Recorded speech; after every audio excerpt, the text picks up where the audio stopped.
Hello everybody, this is Digraj Singh Rajput. Welcome to social school.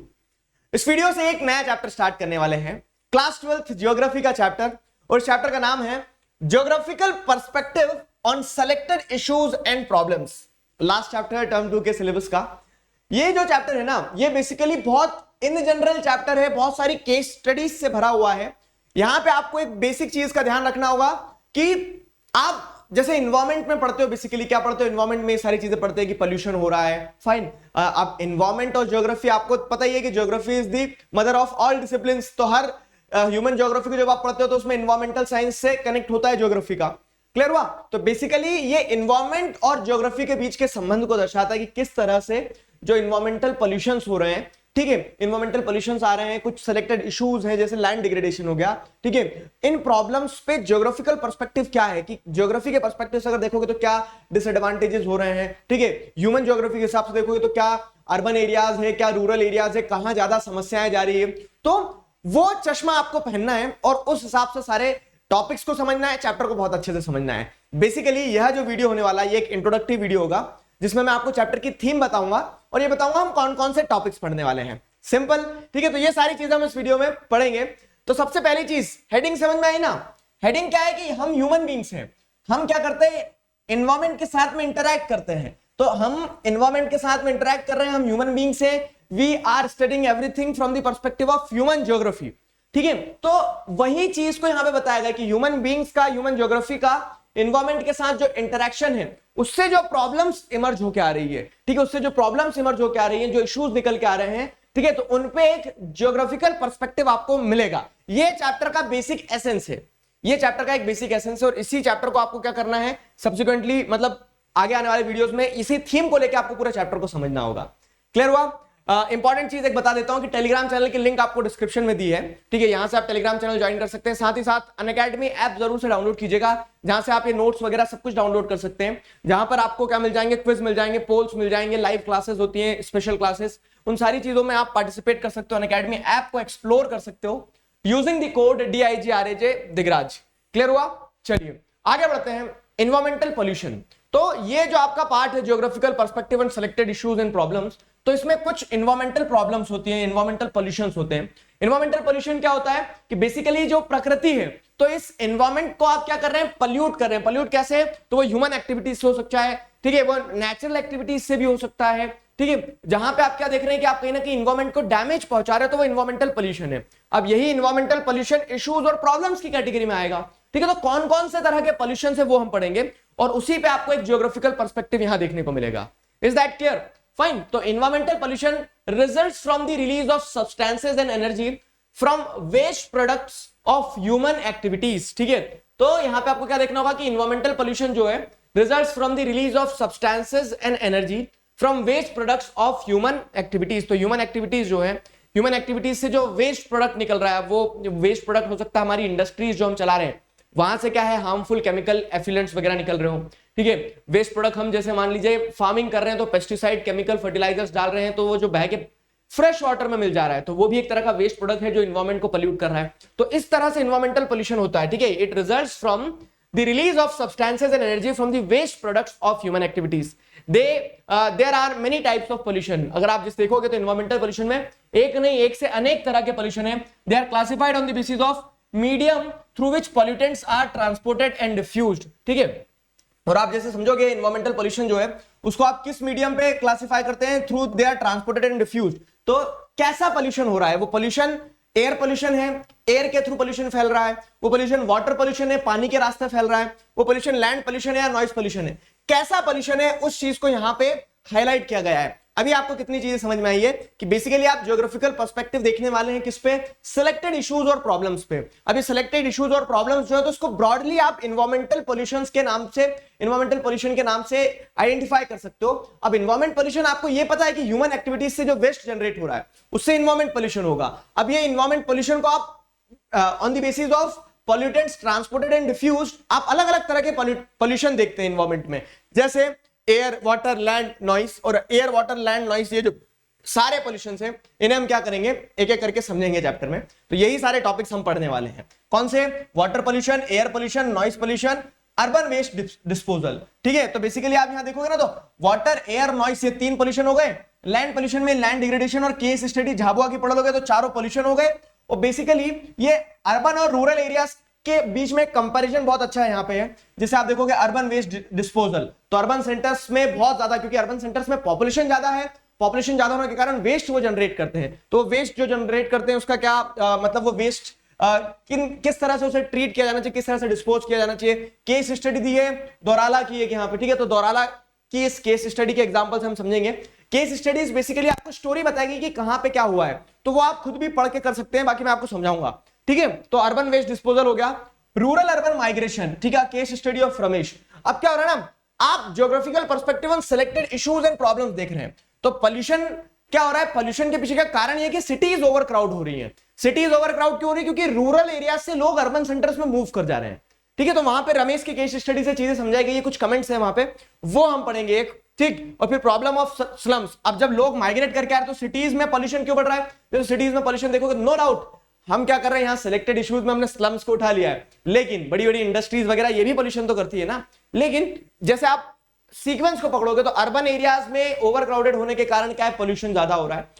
अब urban areas over crowded क्यों, क्योंकि migration हो रहा है, और माइग्रेशन होने के कारण क्या है, वहां पे आप जैसे देखोगे तो लोगों को स्लम्स में रहना पड़ रहा है। और स्लम्स की प्रॉब्लम्स क्या है, वो चीज यहाँ पे धारावी जो एशिया का लार्जेस्ट स्लम है उसके एग्जांपल से बताया गया है। तो ये कुछ 3, 3, 6 और एक 7, इन 7 टॉपिक में बना हुआ एक प्यारा सा चैप्टर है, जिसे हम क्या करेंगे पूरा सब्सिक्वेंटली एक के बाद एक पढ़ते चलेंगे। ठीक है, तो आई होप आप लोगों को थीम समझ में आ गई, टॉपिक समझ में आ गए, हम कौन कौन से पढ़ने वाले हैं। मिलते हैं नेक्स्ट वीडियो में पहले टॉपिक के साथ में, water pollution. Till then stay connected, keep learning. मिलते हैं नेक्स्ट वीडियो में, तब तक ध्यान रखो, अपना पढ़ते रहो। Thank you very much.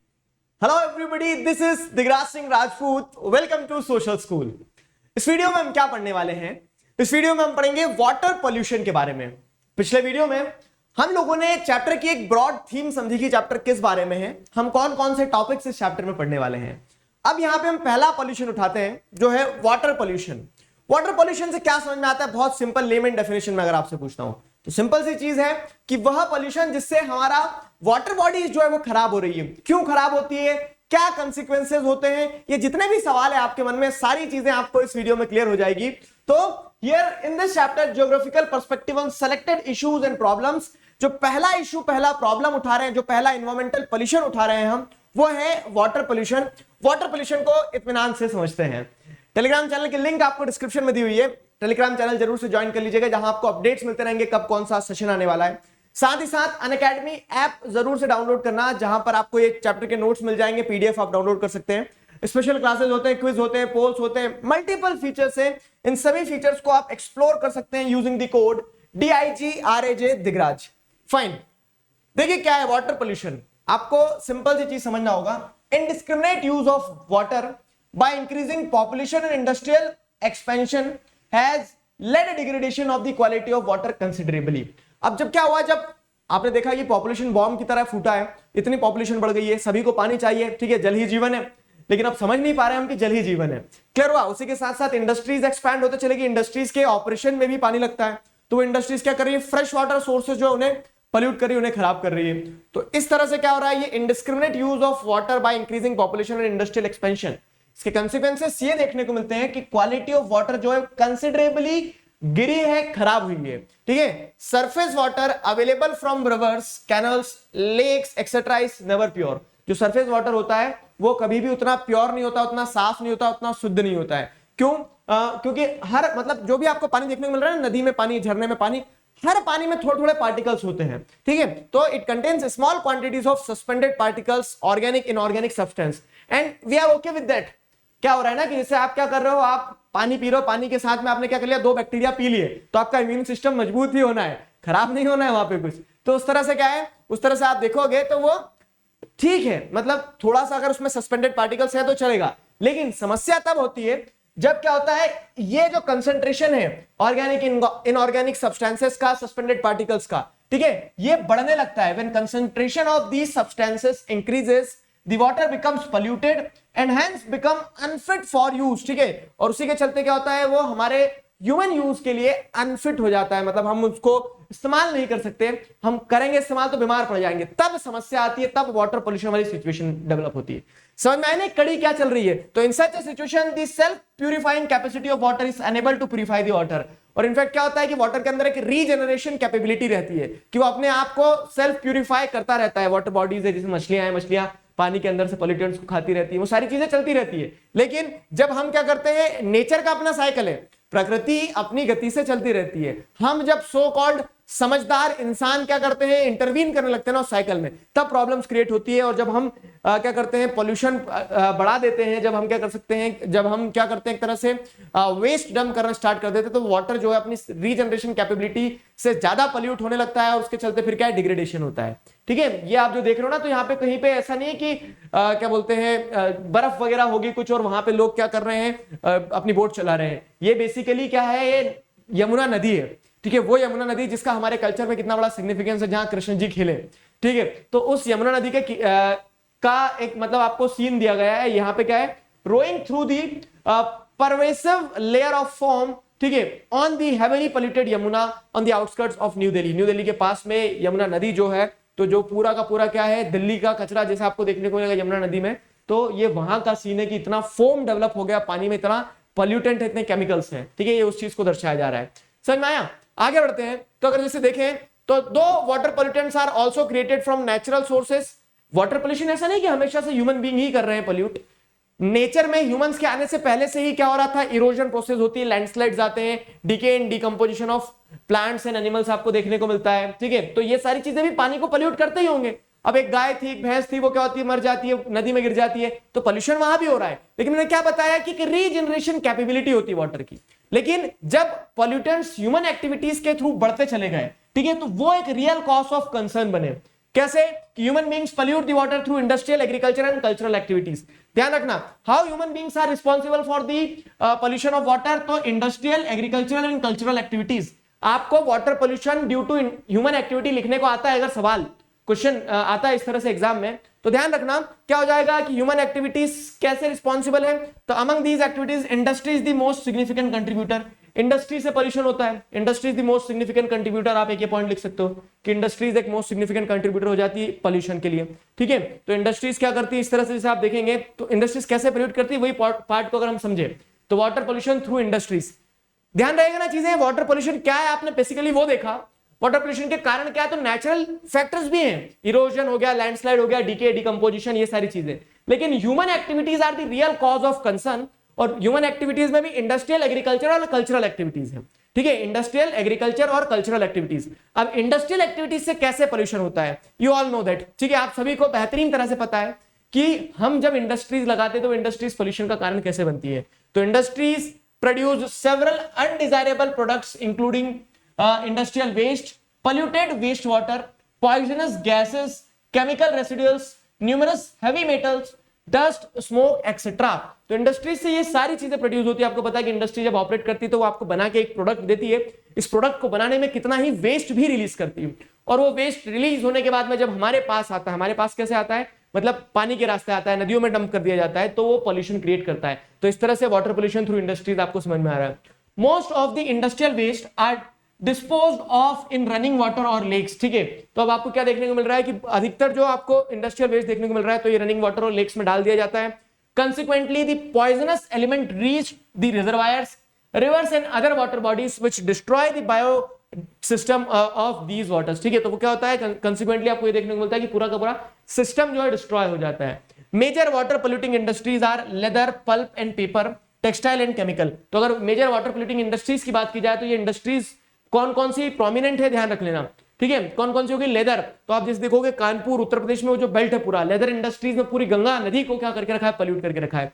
ठीक है, तो लेदर हो गया। Pulp, paper, textile, chemicals. ठीक है, तो पल्प इंडस्ट्री क्या होती है, जो पेपर बनता है वो। ठीक है, पल्प एंड पेपर, लकड़ी का बुरादा वाली।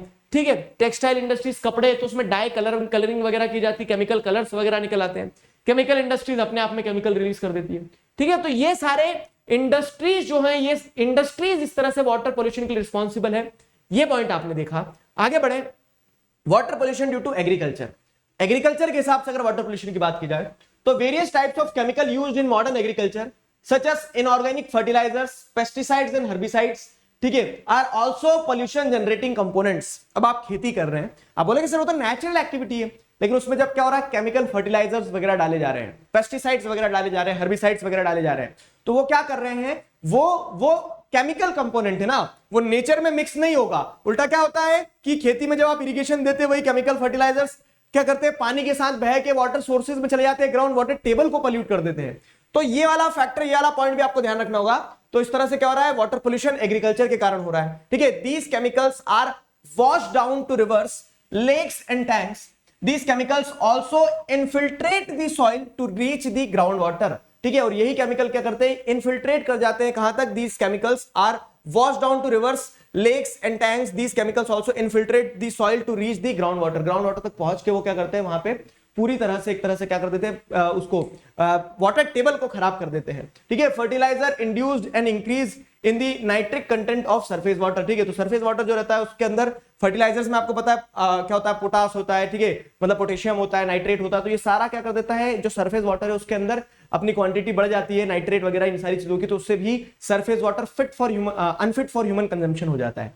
क्लियर हुआ। तो इस तरह से आपने एग्रीकल्चर का भी देख लिया। तो ध्यान रखना है आपको कि ह्यूमन एक्टिविटीज, इंडस्ट्रियल, एग्रीकल्चरल और साथ ही साथ कल्चरल। तो cultural activities such as pilgrimage, religious fairs, tourism etcetera also cause pollution. अब क्या होता है, no doubt we are associated with the culture, लेकिन हमें यह भी समझना होगा कि हमारी प्रकृति ही हमारा सबसे बड़ा कल्चर है, ठीक है, उसे भी बचाना चाहिए। तो वो कल्चरल एक्टिविटीज में जैसे एट टाइम्स देखोगे आप, क्या होता है, टूरिस्ट हो गए या फिर कह सकते हैं दूसरी कल्चरल एक्टिविटीज जैसे पिलग्रिमेज, रिलीजियस फेयर्स वगैरह, ये सारी चीज होगी, इससे भी पोल्यूशन होता है, ठीक है। तो in India almost all surface water sources are contaminated and unfit for human consumption. तो जितने भी सरफेस वाटर सोर्सेज हैं, मतलब जो भी नदी, तालाब वगैरह, सब अनफिट है, ठीक है। मतलब अगर आप स्टैंडर्ड जो WHO के स्टैंडर्ड है उस हिसाब से अगर जाओगे तो आपको सारे ही वाटर, सरफेस वाटर जो है वो अनफिट फॉर ह्यूमन कंजम्पशन देखने को मिलेंगे, ठीक है।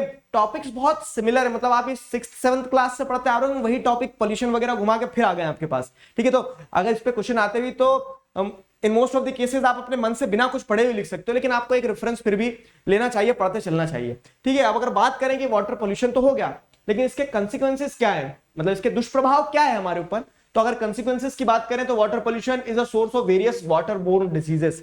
सबसे पहली चीज देखो, हमारी बॉडी जो है, it is majority of it is made up of water, ठीक है। शरीर जो है पानी से बना हुआ, अगर वही पानी हम क्या कह सकते हैं, प्योर वाटर नहीं पी रहे, अगर वही पानी फिट फॉर कंजम्पशन नहीं है, तो वो क्या करेगा, वो आपकी शरीर को खराब कर ही देगा। तो इस तरह से अधिकतर बीमारियों का कारण क्या होता है, पानी होता है। तो water pollution is the source of various water borne diseases. ध्यान रहेगा, the diseases commonly caused due to contaminated water are diarrhoea, intestine worms, hepatitis etcetera, ठीक है। तो ये सारी बीमारियां आपको देखने को मिलेगी। तो the diseases commonly caused due to contaminated water are diarrhea, intestinal worms, hepatitis, ठीक है। तो ये कुछ कॉमन बीमारियां हैं, जैसे उसके जॉइंटिस वगैरह, ये सारी बीमारियां भी लिख सकते हो।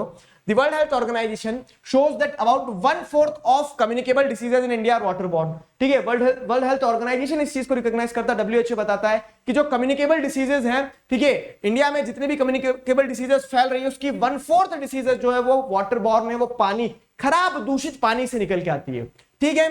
Though river pollution is common to all rivers, yet pollution of Ganga flowing through one of the most populous region of India has caused great concern among all, ठीक है। ये पॉइंट भी ध्यान रखना क्या है कि though river pollution is common to all rivers. River pollution आपको हर जगह देखने को मिल जाएगा, लेकिन जहां पे आप क्या देख रहे हैं, जो गंगा रिवर है, किसी ने बहुत सही वो गाना लिखा है क्या, कि राम तेरी गंगा हो गई मेली, पापियों के पाप धोते धोते। तो वो वाली बात बिल्कुल सही है क्या, कि गंगा रिवर जिसे कैसे कंसिडर किया जाता था, ऐसे कंसिडर किया जाता था, क्या आज भी कंसिडर किया जाता है कि गंगा रिवर में डुबकी लगा लेने से आपके सारे पाप धुल जाएंगे, लेकिन लोगों ने पाप ऐसे धोए कि रिवर को पोल्यूट कर दिया, ठीक है। तो though river pollution is common to all rivers, yet pollution of Ganga flowing through one of the most populous region of India has caused great concerns among all.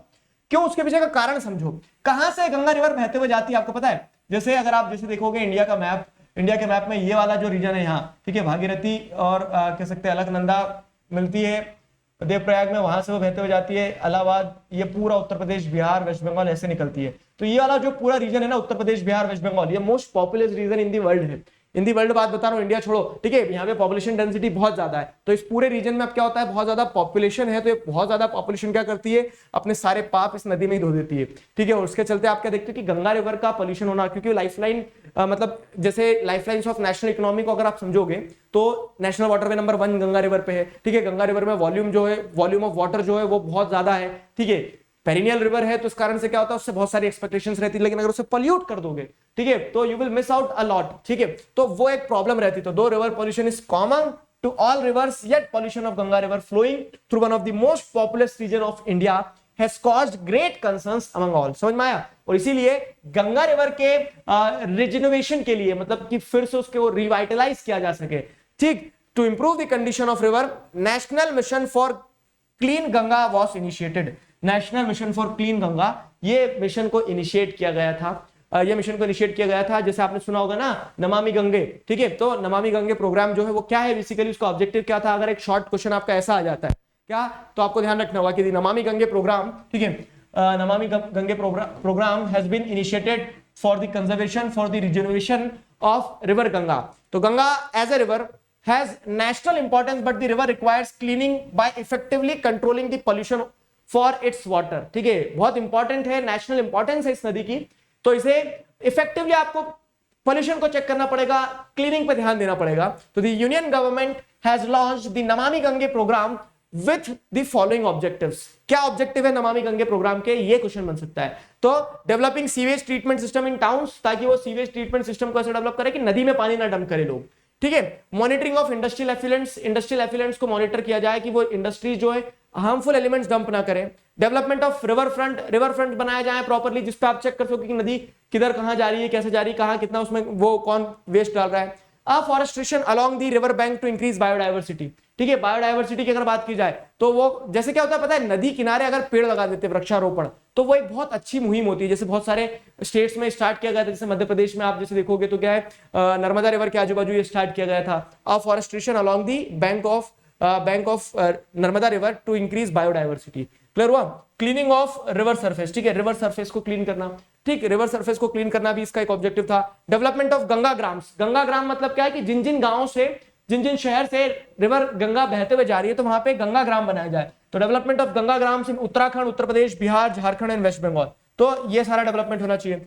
Creating public awareness to avoid adding pollutants into the river even in the form of rituals, ये public awareness develop की जाना चाहिए कि rituals के form में भी आपको क्या है, ठीक है, उसको थोड़ा जियोग्राफिकल पर्सपेक्टिव से देखो तो क्या है, वो एक नदी है, ठीक है, उस नदी को मेंटेन करना, पॉल्यूशन से बचाना, ये भी हमारी जिम्मेदारी होती है, ठीक है। तो पब्लिक अवेयरनेस बनाई जाए कि किसी भी तरह का पॉल्यूटेंट नदी में ऐड ना किया जाए, और ये बहुत सी जगह देखो सक्सेसफुल हुआ है।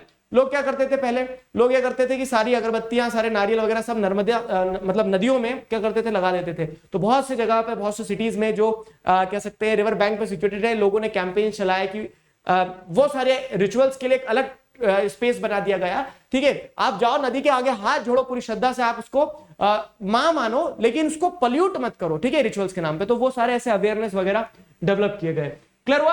अब बेसिकली ये आपको एक टेबल दिया गया, ये टेबल बहुत अच्छा टेबल है, देखो तो यहाँ पे बताया गया है गंगा और यमुना रिवर जो है, तो ये मोस्ट पॉपुलस रीजन से बहते हुए जाती है, ठीक है। अब इसके पॉल्यूटेड स्ट्रेचेस क्या है, तो गंगा का अगर स्ट्रेच देखोगे तो down stream of Kanpur, Kanpur चलो हरिद्वार जैसे ऊपर से गंगा आ रही तो ऊपर से कानपुर तक तो फिर भी थोड़ी ठीक रहती है। कानपुर के बाद से ये लेदर इंडस्ट्रीज वगैरह सारा सब कुछ क्या करती है, बहुत ज्यादा पॉल्यूशन ऐड कर देती है, तो ये एक पॉल्यूटेड स्ट्रेच है, ठीक है। Down stream of Varanasi, Varanasi के बाद फिर मतलब वाराणसी क्या है, रिलीजियस टाउन हो गया, तो वहां से फिर आपको एक स्ट्रेच देखने को मिलेगा जहां पॉल्यूशन ज्यादा है। फरक्का बैराज जो है, तो अब ये बैराज है, तो यहाँ पे क्या होता है, पानी का डाइवर्जेंस वगैरह और इंडस्ट्रीज वगैरह भी, तो ये कुछ स्ट्रेचेस गंगा रिवर के हैं जो पॉल्यूटेड हैं, ठीक है। अब पॉल्यूशन क्या है, पॉल्यूशन वही है जैसे industrial pollution from industries like Kanpur हो गया, domestic waste from urban centre, कितने ही उत्तर प्रदेश के कितने सारे शहर जो है वो कहां पे है, गंगा रिवर के बैंक पर सिचुएटेड है, तो वो पॉल्यूट कर रहे हैं। Dumping of carcasses in the river, carcasses in the river मतलब क्या है कि जैसे बहुत सी बार क्या होता है, शव को नदी में डाल दिया जाता है, जैसे आपने कोविड के टाइम पीरियड में देखा था, तो वो कार्केसेस को आप क्या कर रहे हैं, कार्केसेस मतलब जैसे क्या शव हो गया वो, तो वो इंसान के, जानवर के, उनको जब आप नदी में डंप कर देते तो वो पॉल्यूट करते हैं, ठीक है, वो बीमारियां फैलाते हैं। तो इस तरह से क्या है, ये नेचर ऑफ पॉल्यूशन ये है। अब मेन पॉल्यूटेंट्स कौन कौन सी सिटीज है, ठीक है, मुख्य कल्प्रिट्स कौन है, तो Kanpur, Allahabad, Varanasi, Patna, Kolkata releases domestic waste into the river, ठीक है। और ये सारे जो शहर है ये डोमेस्टिक वेस्ट जो नदी के अंदर डाल देते हैं अपने। वैसे यमुना रिवर की बात करें तो दिल्ली और उत्तर प्रदेश, गंगा उत्तर प्रदेश बिहार वेस्ट बंगाल से बहते हुए जाती है और यमुना दिल्ली और उत्तर प्रदेश से बहते हुए जाती है। ठीक है, दिल्ली और उत्तर प्रदेश से बहते हुए जाती है। जैसे अगर आगे बढ़ते हैं यहाँ पे तो Delhi to confluence with Chambal, Madhya Pradesh से एक रिवर बह के जाती है चंबल। ठीक है, जो कह सकते हैं कौन सी ऐसे बहते हुए जाएगी तो उसकी राइट बैंक ट्रिब्यूटरी है। ठीक है, राइट बैंक ट्रिब्यूटरी है यमुना रिवर की। यमुना रिवर में जब मिलती है तो Delhi to the confluence of Chambal, अब चंबल क्या थोड़ा फ्रेश वाटर डाल देती है तो वहां से पोल्यूशन कम दिखने लगता है, लेकिन दिल्ली से जब यमुना रिवर निकलती है तो वो पूरी काली दिखती है एकदम। ठीक है, तो पहचान में नहीं आती। तो इस तरह से वो वाला एक स्ट्रेच बहुत ज्यादा पोल्यूटेड है। फिर मथुरा से आगरा के बीच का जो स्ट्रेच है वो भी बहुत ज्यादा पोल्यूटेड है। तो इस तरह से ये पोल्यूटेड स्ट्रेचेस बताए यमुना रिवर के। नेचर क्या है? नेचर ये extraction of water bye Haryana and Uttar Pradesh for irrigation, पानी बचा नहीं है। ठीक है, नदी का पानी पूरा उठा लिया और घर का जो कचरे वाला पानी वो नदी में डाल दिया और लोग बोल रहे हैं नदी है। ठीक है, तो ये एक कारण बन जाता है। ठीक, फिर क्या है? Agricultural run off resulting in high levels of micro pollutants in the Yamuna.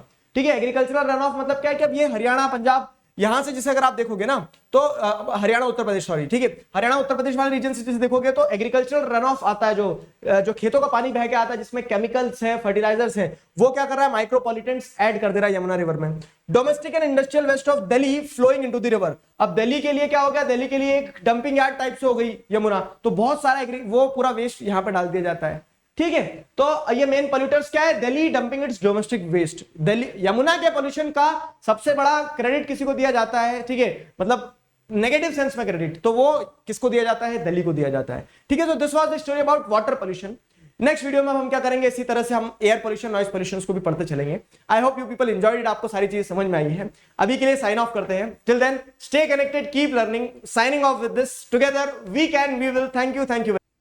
Hello everybody, this is Digraj Singh Rajput, welcome to social school. इस वीडियो में हम क्या पढ़ने वाले हैं? इस वीडियो में एयर पोल्यूशन के बारे में पढ़ेंगे। पिछले वीडियो में आपने वाटर पोल्यूशन को जाना समझा। जिस तरह से हम जियोग्राफिकल पर्सपेक्टिव लेते चल रहे हैं सिलेक्टेड इश्यूज एंड प्रॉब्लम्स पे, तो आपको पता है कि इन्वायरमेंट पोल्यूशन सबसे बड़ा प्रॉब्लम है। वाटर पोल्यूशन क्या है, क्यों हो रहा है, उसके कंसिक्वेंसेस क्या है, समझ लिया। अब वैसे एक छोटा सा प्यारा सा टॉपिक है एयर पोल्यूशन। एयर पोल्यूशन का सिंपल सा आपको कॉन्सेप्ट समझ में आना चाहिए कि हवा में जो पोल्यूशन हो रहा है वो एयर पोल्यूशन, उसके कंसिक्वेंसेस क्या है, क्यों होता है, वो सारी चीजें हम इस वीडियो में, शॉर्ट वीडियो में अच्छे से समझ लेते हैं। देखिए, टेलीग्राम चैनल की लिंक आपको डिस्क्रिप्शन में दी है। टेलीग्राम चैनल जरूर से ज्वाइन कर लीजिएगा, जहां आपको अपडेट्स मिलते रहेंगे कब कौन सा सेशन आने वाला है। साथ ही साथ अनअकैडमी ऐप जरूर से डाउनलोड करना, जहां पर आपको स्पेशल क्लासेस मिल जाएंगी, जहां पर आपको लाइव क्विज, पोल्स, बहुत सारे स्कॉलरशिप एग्जाम, साथ ही साथ इस चैप्टर के पीडीएफ, ये सारी चीजें आपको अनअकैडमी ऐप पर मिल जाएगी, जिसे आप बहुत आसानी से डाउनलोड कर सकते हैं। ठीक है, आपको क्या करना होगा? ये सारे फीचर्स एक्सप्लोर करने के लिए सिर्फ एक सिंपल सा कोड इस्तेमाल करना होता है, DIGRAJ दिगराज। क्लियर हुआ?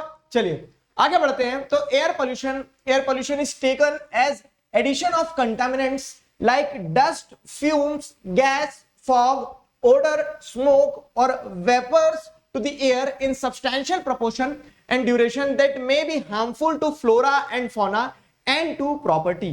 ये कहानी समझ में इतनी? ये कहानी क्या है कि एयर पोल्यूशन की अगर हम बात करते तो एयर पोल्यूशन क्या है? जब आप हवा में किसी भी तरह का एडिशन करते हैं कंटामिनेंट्स का, contaminants like what? Contaminants like dust, fumes, gas, fog, order, smoke, vapour. अब ये हर चीज अलग अलग होती है। डस्ट आपको पता है मिट्टी के कण जो रहते हैं।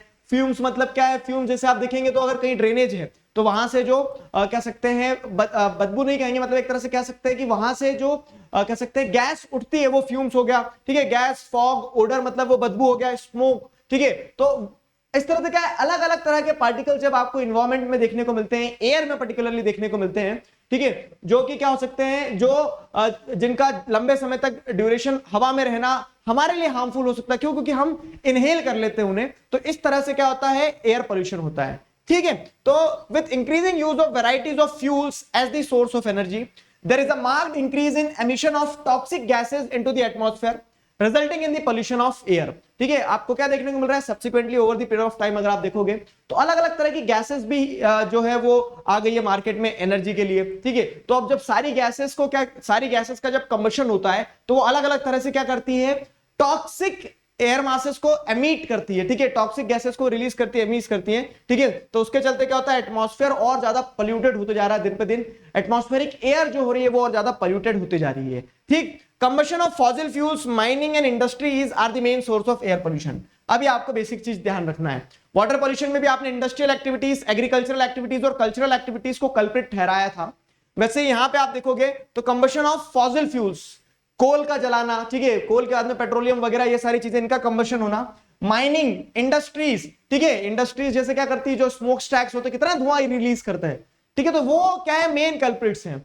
These processes release oxides of sulphur and nitrogen, hydrocarbon, carbon dioxide, carbon monoxide, lead and asbestos, ठीक है। तो आप क्या देख रहे हैं कि जब ये कंबशन होता है तो इस तरह से अलग अलग तरह की कह सकते हैं अलग अलग तरह की गैसेस जो है ना वो एटमॉस्फेयर में रिलीज होती है और ये सारी गैसेस पोल्यूशन का कारण बनती है। तो सिंपल सी चीज, एयर पोल्यूशन क्या है, these are the pointers which you are required to remember, ठीक है। अलग अलग हार्मफुल गैसेस का रिलीज होना, इंडस्ट्रियल, माइनिंग, ठीक है, और फॉसिल फ्यूल्स का बर्निंग, इन सारे एक्टिविटीज के कारण उससे एयर पोल्यूशन होता है। अब एयर पोल्यूशन के कंसिक्वेंसेस क्या होते हैं देखो, तो सबसे पहली चीज तो क्या है कि मैंने बताया आपको, हम हवा को इनहेल कर रहे होते हैं, ठीक है, तो हम जिस हवा को इनहेल करते हैं वो पोल्यूटेड होती है, उसके इनहेलेशन से क्या होता है, हमारे शरीर में बहुत सारी एयरबॉर्न डिसीजेस पैदा होती है, ठीक है, रेस्पिरेटरी प्रॉब्लम्स डेवलप होती है।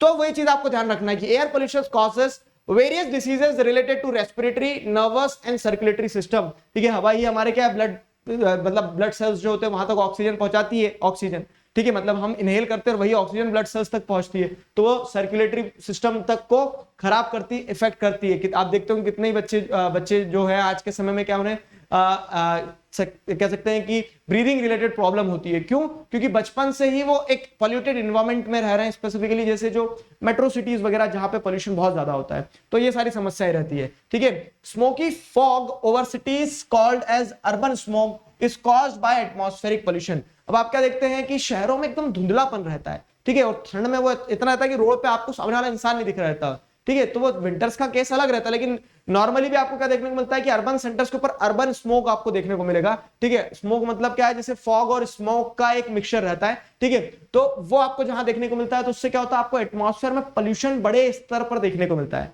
ठीक है। वो दर्शाता है कि एटमॉस्फेयर इज नॉट क्लियर। जैसे आपको ध्यान हो, जब इनिशियल लेवल पे लॉकडाउन वगैरह लगे थे तब क्या हुआ था, तब आपने ये ऑब्जर्व किया था कि लोग बोलते थे कि उत्तर प्रदेश से हिमालयास दिखने लगे। वो क्यों? क्योंकि इंडस्ट्रीज वगैरह, ट्रांसपोर्टेशन वगैरह सब रुका हुआ था ना, तो उसके चलते क्या है, एटमॉस्फेयर में ट्रांसपेरेंसी बढ़ गई थी, वो वाली चीज थी यहाँ पे, ठीक है। तो smoky fog over cities called urban smoke is caused by atmospheric pollution. It proves very harmful to human health, ठीक है। और ये क्या होता है, ये अर्बन स्मोक जो होती है, तो इनहेल आप जब हम करते हैं तो ह्यूमन हेल्थ के लिए बहुत ज्यादा हार्मफुल साबित होता है। Air pollution can also cause acid rains, ठीक है, एयर पोल्यूशन से ही क्या हो रहा है, एसिड रेन भी होती है, ठीक है, एयर पोल्यूशन के कारण आपको एसिड रेन देखने को मिलती है। एसिड रेन कैसे है कि जो हार्मफुल एलिमेंट्स हैं ये एनवायरमेंट में, ऊपर से जब बारिश होती है तो बारिश के चलते आपको क्या देखने को मिलता है, वो बारिश के चलते आपको देखने को मिलता है कि वो पानी जो ऊपर से आ रहा जो प्योर था, लेकिन वो इन पूरी गैसेस के थ्रू होते हुए आते क्या होता है, वो पानी एसिडिक नेचर का हो जाता है, which is not good for consumption, which is not good for कह सकते हैं प्लांट्स। इनफैक्ट आपने ये भी देखा होगा, एनिमल्स भी जो रहते हैं ना, तो बारिश में फिर वो भागते हैं, उनकी स्किन पे जब वो बारिश एसिड रेन वाला पानी गिरता है तो आपने देखा होगा वो क्या हो जाते हैं, वो एकदम मतलब उनकी स्किन जो है बहुत इरिटेटिंग सी हो जाती है, वो कहीं कहीं पे जाके ऐसे अपने आप को दीवार से घिसने लगते हैं, या फिर वो एस्केप होना चाहते हैं उस रेन से, तो वो एसिडिक रेन रहती है, ठीक है भाई। ऐसा नहीं कि जलते से तेजाब की तरह जल जाओगे, लेकिन वो which is that rain is not good for flora and fauna, simple सी चीज है। Rain water analysis of urban environment has indicated that pH value of the first rain after summer is always lower than the subsequent rains, ठीक है। PH value, ये आपको कैसे पता लगा कि वो एसिडिक रेन होती है? तो सिंपल सी चीज है कि अर्बन सेंटर्स में जो पहली बारिश होती है ना, जिसमें लोग बोलते हैं पहली बारिश में नहाएंगे, वो पहली बारिश खतरनाक होती है। क्यों? क्योंकि उसका पीएच वैल्यू जो रहता है, ठीक है, it is always lower the pH value, more the acidic nature, ठीक है। तो क्या होता है कि लोअर पीएच वैल्यू होता है जो सब्सिक्वेंट बाद की रेनफॉल होती है उससे। क्यों? क्योंकि पहली रेन में जो जितना भी एटमॉस्फेयर में एयर पोल्यूशन है वो पूरा पानी के साथ नीचे आ जाता है, वो एसिडिक रहता है, ठीक है, and it makes the rain acidic, acidic rain होती है इस तरह से। तो ये एयर पोल्यूशन की कहानी हो गई, सिंपल छोटा सा टॉपिक था। नेक्स्ट वीडियो में ऐसे ही नॉइस पोल्यूशन और पढ़ते हैं, फिर उसके बाद में हम क्या करेंगे, एक एक स्पेसिफिक, जैसे अर्बन वेस्ट डिस्पोजल वाली प्रॉब्लम है तो उन्हें एक एक प्रॉब्लम को लेते चलेंगे। आई होप आपको ये चीज यहां तक समझ में आई है। अभी के लिए साइन ऑफ करते हैं। Till then stay connected, keep learning, signing off with us together, we can, we will, thank you.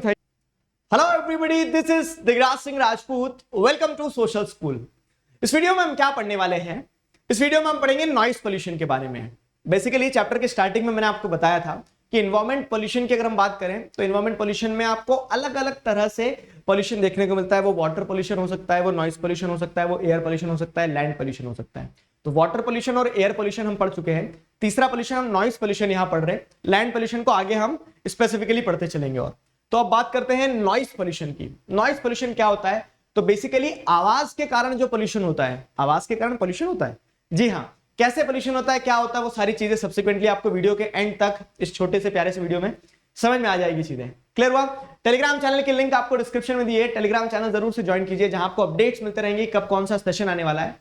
साथ ही साथ आप अनअकैडमी ऐप भी डाउनलोड कीजिए, जहां पर आपको बहुत सारे फीचर्स मिलेंगे, जैसे स्पेशल क्लासेस होती है, क्विज होते हैं, पोल्स होते हैं, स्कॉलरशिप एग्जाम्स होते हैं। उसी के साथ साथ आप पीडीएफ, इस चैप्टर के जो नोट्स हैं वो पीडीएफ जो है डाउनलॉड कर सकते हैं। Use the code DIGRAJ Digraj to explore all these features. Fine, आगे बढ़ते हैं। तो आगे देखो क्या, noise pollution. Noise pollution refers to the state of unbearable and uncomfortable to human being which is caused by noise from different sources. आवाज के कारण क्या होता है? अनबियरेबल, अनकंट्रोलेबल टाइप की सिचुएशन जब डेवलप हो जाती है, जहां से आपको क्या देखने को मिलता है, ठीक है, जहां से आपको ऐसा रहता है ना कि जैसे मान लो आप कहीं बैठे हैं और वहां पे बहुत ज्यादा आवाज हो रही है, तो वो नॉइस पोल्यूशन की कैटेगरी में आएगा। आप बोलोगे सर क्या खराब हुआ उससे? आपका दिमाग खराब हुआ उससे, है ना, आप इरिटेट हो जाते हो, ठीक है, आप फ्रस्ट्रेट हो जाते हो। तो इस सेंस में जब क्या होता है, एक ऐसी स्टेट डेवलप होती है जहां human beings unbearable, uncomfortable situation में आ जाते हैं ड्यू टू दी कह सकते हैं noise, due to the noise, when people are uncomfortable, they are unbearable with that sound being produced, ठीक है, and that type of situation is known as noise pollution। ठीक है, वो noise pollution ऐसे है क्योंकि अल्टीमेटली नेचर को harm करना ही pollution होगा। हम भी तो नेचर हैं, ठीक है, तो हमारे को भी नेचर कंसीडर किया जाए, हम जो इंपैक्ट फील कर रहे हैं वो भी pollution की कैटेगरी में आएगा। ठीक है, तो this matter has become a serious concern only in recent years due to the variety of technological innovations. पहले उतनी आवाजें करते ही नहीं थे कोई, क्यों? क्योंकि पहले उतना टेक्नोलॉजिकल इनोवेशन नहीं था। आज आप देखोगे तो आज क्या है, ऐसे होम थिएटर्स हैं जो बाजू वाला बजाता है तो उसके 4 घर छोड़ के लोग परेशान हो जाते हैं। ठीक है, तो वो एक एग्जांपल है। बाकी आप जैसे टेक्नोलॉजिकल इनोवेशन देखोगे, बड़ी बड़ी मशीनरीज आ गई है, बड़े बड़े इक्विपमेंट्स आ गए जो काम करते हैं, तो जिनके काम करने से बहुत ज्यादा साउंड जनरेट होता है, बहुत ज्यादा साउंड जनरेट होता है। तो इस तरह से क्या है, वो टेक्नोलॉजिकल इनोवेशन जो है वो किसमें आए, वो technological innovation is responsible for noise pollution. समझ में आया? तो the main source of noise pollution are various factories, mechanized construction and demolition works, automobiles and aircrafts. ठीक है, तो ये सारा सब कुछ किसके अंदर आ जाएगा? ये सारी चीजें आ जाएगी, कह सकते हैं culprit for the noise pollution के अंडर में, कि नॉइस पोल्यूशन इन्हीं सारी चीजों के कारण आता है। मेन सोर्सेज नॉइस पोल्यूशन के क्या है? Various factories, mechanized constructions and demolition works, automobiles and aircrafts, ये सब आ जाएगा नॉइस पोल्यूशन की कैटेगरी में। There may be added periodicals but polluting noise from siren, loudspeakers used in various festivals, programs associated with community activities। अब क्या होता है, वेरियस पीरियोडिकल्स होते हैं साउंड, ऐसा भी नहीं कि बस पुंग चालू हुआ तो चलती रहेगी पुंगी। ठीक है, वहां पे क्या है, वहां पे आप देखोगे पीरियोडिकल्स रहते हैं कि कुछ समय तक के लिए, मान लो सुबह के समय ज्यादा आवाज आ रही है, पीक आवर्स में जब ट्रैफिक लगा रहता है, या फिर जैसे क्या बताया गया, लाउड स्पीकर यूज किए जाते हैं अलग अलग फेस्टिवल्स में, प्रोग्राम्स में, ठीक है, कम्युनिटी एक्टिविटीज में, तंबोला खिला रहे हैं और चिल्ला रहे हैं जोर जोर से आंटियां। ठीक है, तो वो सारी समस्याएं जो है, वो क्या होता है कि साउंड पोल्यूशन जो है या फिर नॉइस पोल्यूशन जो है वो पीरियोडिकल्स में रहता है। ठीक है, बट उसकी इंटेंसिटी डिपेंड करती है कि किस पीरियड में साउंड जनरेट हो रहा है। तो the level of steady noise is measured by sound level expressed in terms of decibel. ठीक है, तो डीबी आपने साइंस में पढ़ा भी होगा। डेसिबल क्या होता है? डेसिबल जो होता है तो बेसिकली साउंड की इंटेंसिटी कितनी है, स्टेडी साउंड की इंटेंसिटी क्या है, वो डेसिबल में मेजर की जाती है। तो the level of steady noise is measured by sound level expressed in terms of decibel. ठीक है, तो वो आपको ध्यान रखना है वो चीज क्या है। द बिगेस्ट न्यूसेंस, ठीक है, the biggest nuisance is the noise produced by traffic because its intensity and nature depend upon factors such as the type of aircraft, vehicle, train and the condition of roads as well as that of vehicle in case of automobiles। तो अगर culprits की category में पकड़ा जाए किसी की, कौन noise pollution के लिए ज्यादा जिम्मेदार है, तो जैसे ट्रैफिक हो गया। अब ट्रैफिक में क्या होता है, कुछ नहीं होता, लोगों के पास गाड़ी में बैठे तो हॉर्न नहीं बजाया करते। ठीक है, हॉर्न भी क्या स्वर में बजाते हैं वो, तो आपने देखा होगा ना कुछ वीडियोस वायरल हुए जिसमें वो हॉर्न सब बजा बजा के क्या कर रहे हैं, एक तरह से गाना बना दिया उन्होंने।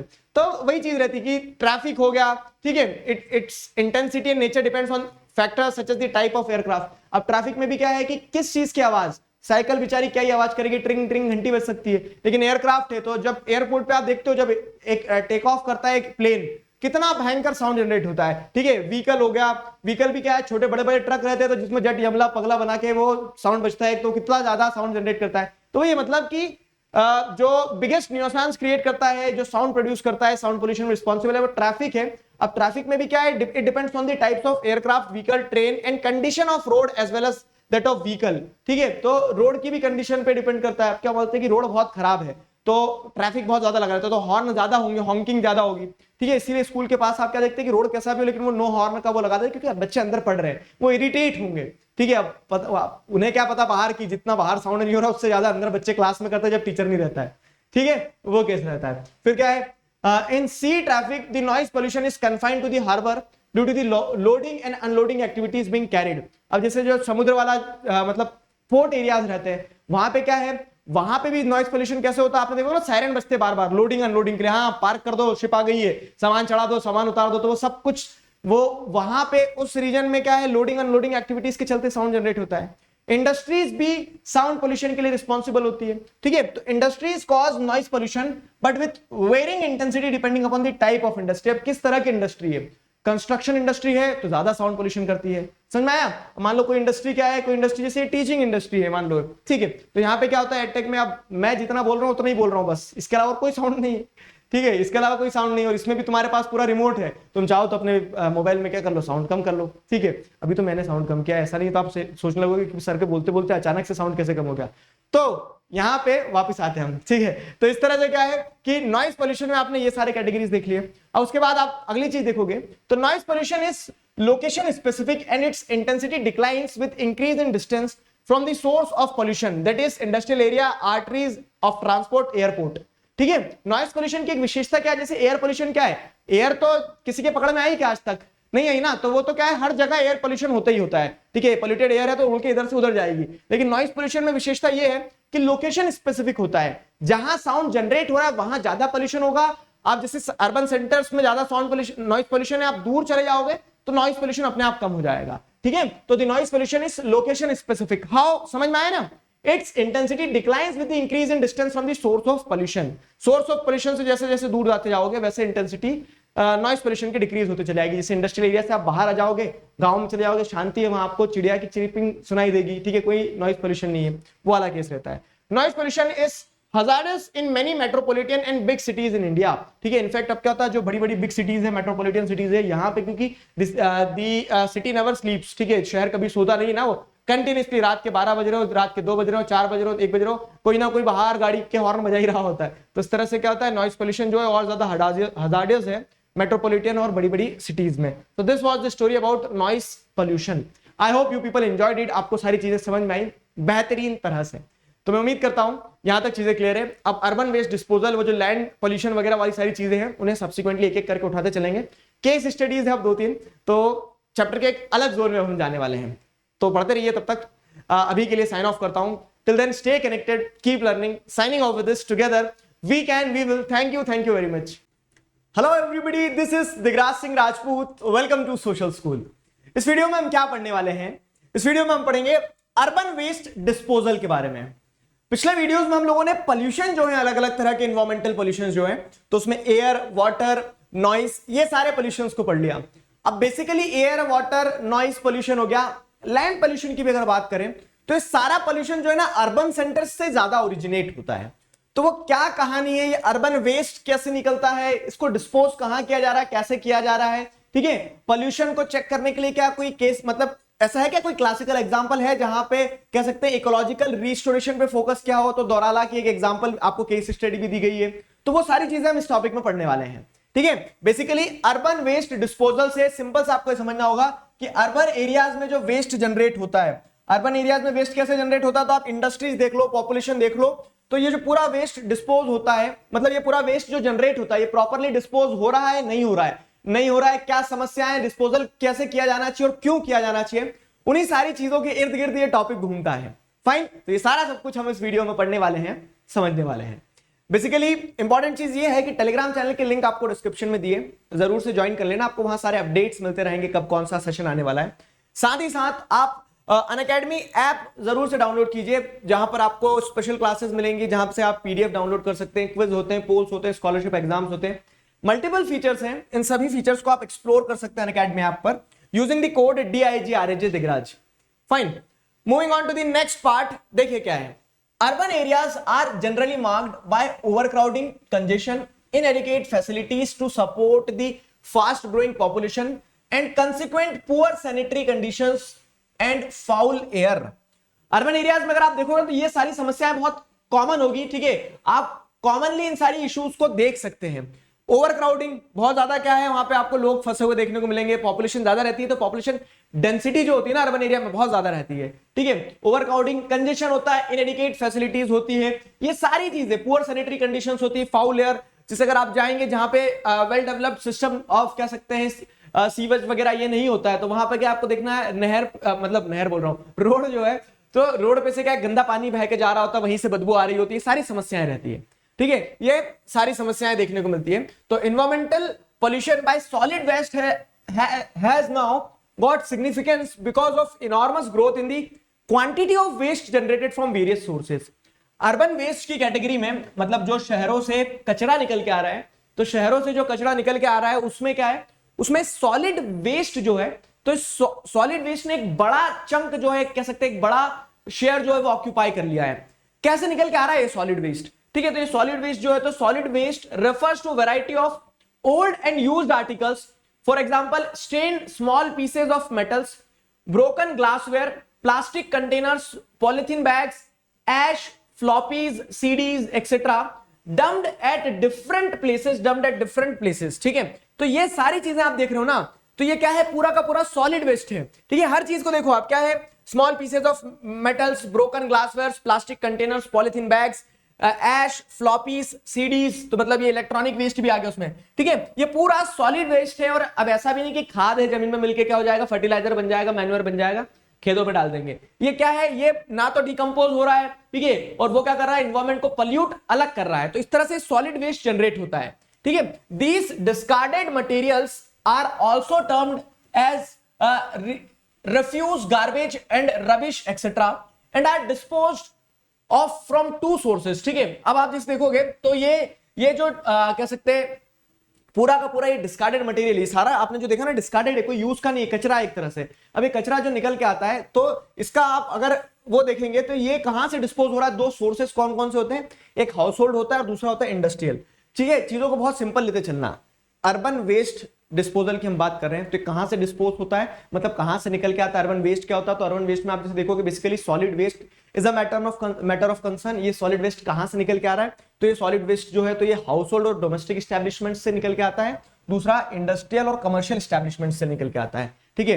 हाउस होल्ड वेस्ट कहां से निकल के आ रहा है, हाउस होल्ड वेस्ट जो है डोमेस्टिक एस्टेब्लिशमेंट से निकल के आ रहा है, इंडस्ट्रियल और कमर्शियल एस्टेब्लिशमेंट से निकल के आ रहा है। डोमेस्टिक मतलब क्या, हमारे घरों से जो कचरा निकलता है। अब आपने क्या है, वो सीडी देखी, चली नहीं चली, तोड़ ताड़ के फेंक दी, ठीक है, तो वो कचरा बन गया, सॉलिड वेस्ट, वो आपके घर से निकला है। वैसे इंडस्ट्रीज की भी बात करें तो इंडस्ट्रीज और कमर्शियल एस्टेब्लिशमेंट में भी कितना कचरा निकलता है, ठीक है, तो वो भी पूरा सॉलिड वेस्ट। फाइन। तो the household waste are disposed of either on public land or on private contractor site, ठीक है। तो अब क्या है कि वो जो घर का कचरा है, तो वो प्राइवेट कॉन्ट्रैक्टर की साइट पे सब इकट्ठा कर दिया जाता है, वहां से उसमें कुछ छटाई हटाई होती है, कुछ वहीं डिस्पोज कर दिया जाता है, कुछ ले जाया जाता है गार्बेज ट्रीटमेंट के लिए, इस तरह से। तो कुछ प्राइवेट कॉन्ट्रैक्टर्स या फिर पब्लिक लैंड पे उसे डंप कर दिया जाता है।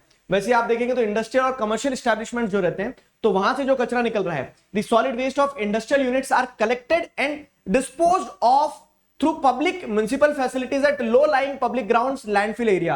अब आपने देखा होगा कि क्या होता है, म्युनिसिपल कॉर्पोरेशन जो रहती है, तो पूरा कचरा इकट्ठा करती है नगर निगम वाले, और ले जाके कई लैंडफिल्स रहते हैं, गड्ढे बनाए हुए रहते हैं, ठीक है, तो वहां पे जाके पूरा कचरा डंप कर देते हैं, वहां पे जाके पूरा कचरा डंप कर देते हैं। तो इस तरह से क्या है, दो सोर्सेस से आपको क्या देखने को मिल रहा है, दो सोर्सेस से अर्बन वेस्ट जो है वो जनरेट होता है।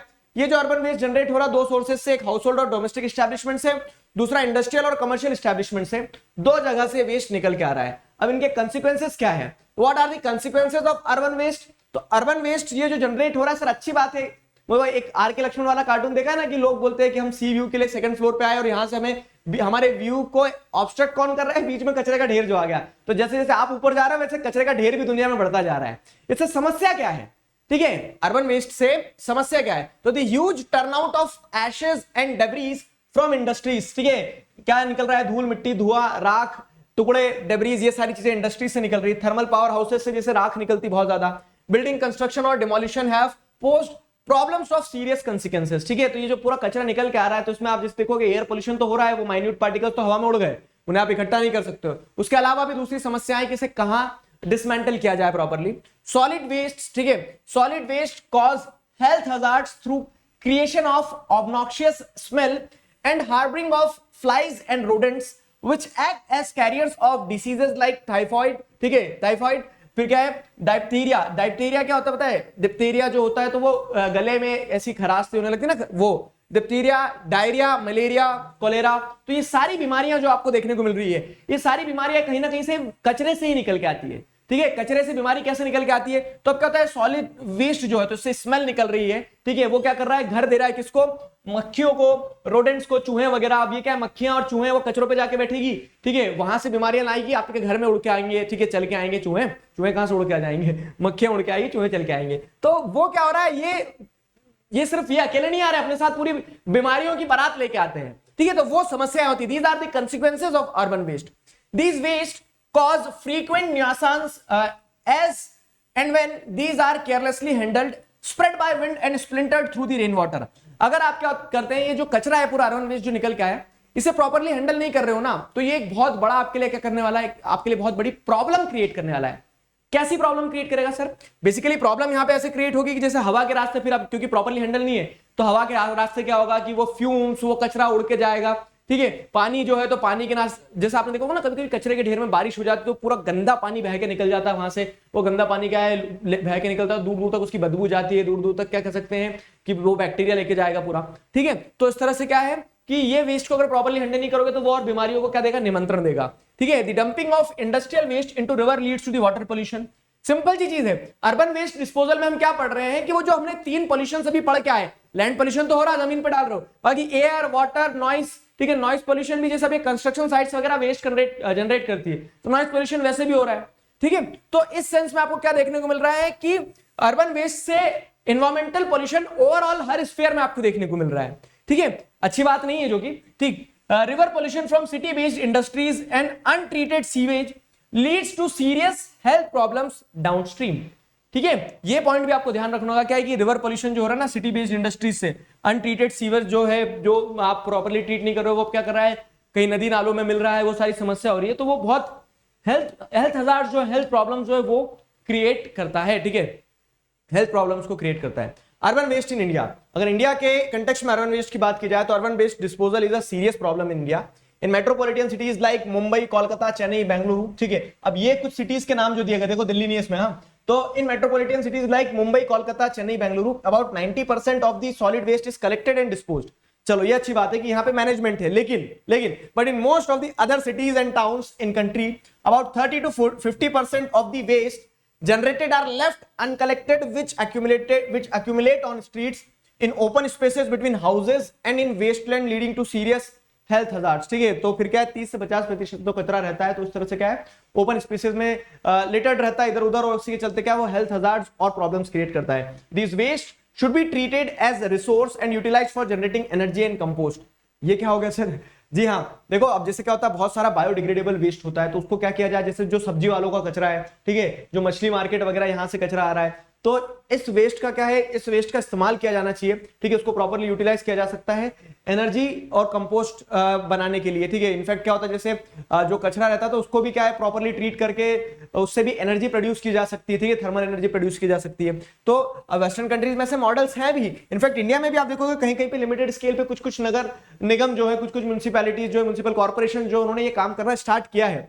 अनट्रीटेड वेस्ट, ठीक है, ferment slowly and releases toxic biogases to the atmosphere including methane। अब दोस्तों क्या है, अब वही वाली बात है, आपके अंदर पोटेंशियल अगर आप इस्तेमाल कर लोगे तो अच्छी बात है, सक्सेसफुल हो जाओगे।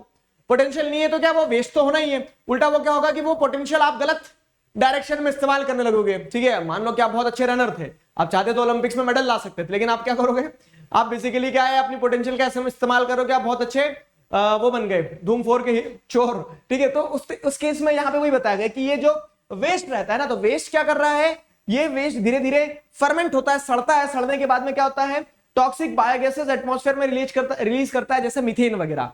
तो अगर आप इसे इस्तेमाल कर ले रहे हो तो वेल एंड गुड, नहीं इस्तेमाल कर रहे हो तो वो इन्वायरमेंटल प्रॉब्लम जो है वो तो बढ़ाएगा ही बढ़ाएगा। समझ में आया। तो urban waste disposal, this was the story about urban waste disposal. What do you understand by urban waste, ठीक है। What are the two sources from where urban waste originates, 1 2 sources हो गए।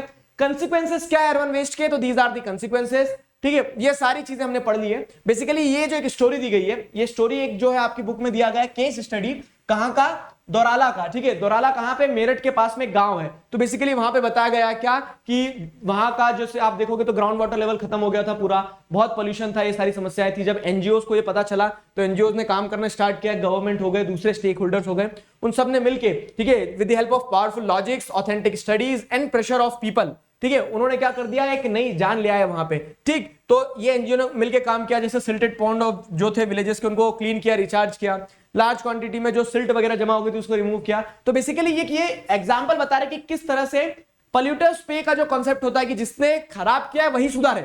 ठीक है, जिसने खराब किया वही सुधारे। तो बेसिकली गांव वालों ने एनजीओ की मदद से, गवर्नमेंट की मदद से, दूसरे अलग अलग स्टेक होल्डर्स की मदद से कैसे बदलाव लाए, ठीक है, कैसे सिचुएशन सुधारी। जैसे पेड़ लगाए उन्होंने, ग्राउंड वाटर को इंप्रूव करने के लिए क्या किया, वाटर रिचार्ज हो इसके लिए पेड़ लगाए उन्होंने, ये सारे काम किए। तो वो स्टोरी बताई गई है, सिंपल स्टोरी, आप पढ़ सकते हो, दोराला। ठीक है, दोराला मेरठ के पास में उत्तर प्रदेश में है। क्लियर हुआ? तो ये हमारा टॉपिक यहां पे कंप्लीट होता है। अब नेक्स्ट वीडियो में हम क्या पढ़ेंगे, देखो आपने क्या पढ़ना है, आपने जियोग्राफिकल पर्सपेक्टिव्स पढ़ना है। ये जियोग्राफिकल पर्सपेक्टिव्स में आपने एक डायमेंशन देख लिया ये वाला कि हाँ पॉल्यूशन कौन कौन से होते हैं, जैसे एयर, वाटर, नॉइस, ये सारे पॉल्यूशन पढ़ लिए आपने। अर्बन वेस्ट डिस्पोजल की, अर्बन एरिया से वेस्ट निकलता है। अब अर्बन एरिया से वेस्ट जो निकल रहा है तो इसलिए निकल रहा है क्योंकि अर्बन एरिया में पॉपुलेशन बहुत ज्यादा है। तो जो माइग्रेशन हो रहा है ना रूरल टू अर्बन एरियाज में, वो क्यों हो रहा है, कैसे हो रहा है, एक केस स्टडी है और उसके मदद से हम क्या करेंगे, टॉपिक को समझेंगे नेक्स्ट वीडियो में। अभी के लिए stay connected, keep learning, signing off with this together we can we will. Thank you. Hello everybody, this is Digraj Singh Rajput, welcome to social school.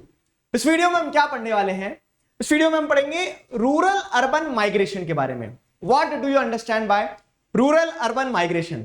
देखिए बेसिकली क्या हो रहा है ना, आप अभी सोच रहे होंगे कि geographical perspective on selected issues and problems पढ़ रहे थे, अभी कुछ इन्वायरमेंट से जुड़ा हुआ पढ़ रहे थे, अब अचानक से रूरल अर्बन माइग्रेशन, कभी भी कुछ भी पलट जाता है सर, ऐसा नहीं है, पैटर्न है एक। देखो मैंने पैटर्न आपको बताया कि आप ज्योग्राफिकल पर्सपेक्टिव देखना चाह रहे हैं सिलेक्टेड इश्यूज पे, तो एक इन्वायरमेंटल पोल्यूशन वाला इशू आपने उठाया, वही जुड़ा हुआ है किससे, अर्बनाइजेशन से, कि अर्बन वेस्ट बहुत ज्यादा जनरेट होता है, तो वो आपने एक मुद्दा देखा कि कैसे अर्बनाइजेशन होना भी तो एक ज्योग्राफी का, ह्यूमन ज्योग्राफी का पार्ट है, उससे जुड़ा हुआ क्या ज्योग्राफिकल मुद्दा है वो देख लिया आपने।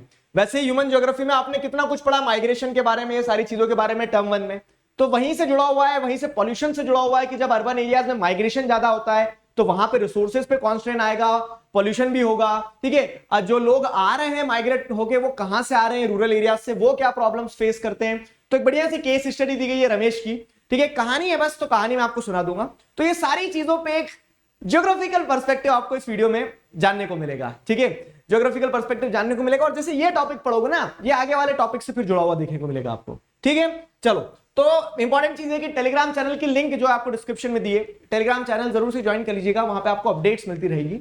साथ ही साथ आप अनअकैडमी ऐप भी डाउनलोड कीजिए, यहां पर आपको ढेरों फीचर्स मिलेंगे, जैसे लाइव क्लासेस होते हैं, स्पेशल क्लासेस होती है, ठीक है, क्विज होते हैं, पोल्स होते हैं, मल्टीपल फीचर्स हैं। आप नोट्स डाउनलोड कर सकते हैं कम्युनिटी सेक्शन से, और ये सारे फीचर्स को आप एक्सप्लोर कर सकते हैं using the code DIGRAJ Digraj. ठीक है, so please do download the Unacademy app. Clear? चलिए आगे बढ़ते हैं। तो population flow from rural to urban area is caused by many factors. ये जो पॉपुलेशन फ्लो है ना, कि रूरल एरिया से लोग अर्बन एरियाज की तरफ आ गए, ये एक या दो फैक्टर के कारण नहीं, मल्टीपल फैक्टर्स के कारण पॉपुलेशन फ्लो होता है। पॉपुलेशन का मूवमेंट मल्टीपल फैक्टर्स के कारण होता है। क्या है वो मल्टीपल फैक्टर्स? तो high demand for labour in urban areas. Urban लोग क्यों मूव कर रहे हैं, देखो रूरल टू अर्बन माइग्रेशन, ठीक है, कि गांव छोड़ के लोग शहर की ओर चल पड़े। कारण क्या है? कारण यह है कि high demand for labour in urban areas. ठीक है, अर्बन एरियाज में बहुत ज्यादा डिमांड है लेबर की।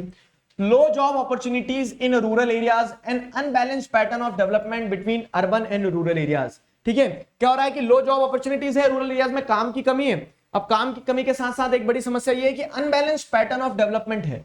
अनबैलेंस्ड पैटर्न ऑफ डेवलपमेंट मतलब क्या है कि कहीं पे बहुत ज्यादा क्या हो रहा है, विकास हो गया शहरों में, गांव पीछे रह गए। तो जो अनबैलेंस्ड डेवलपमेंट है ना, इसके चलते भी एक चिंता होती है कि क्या ये इंश्योर किया जाए कि लोग प्रॉपर जॉब के लिए, प्रॉपर एजुकेशन के लिए, हेल्थ के लिए, क्योंकि डेवलपमेंट नहीं रूरल एरियाज में, तो अर्बन एरियाज की तरफ मूव कर जाते हैं।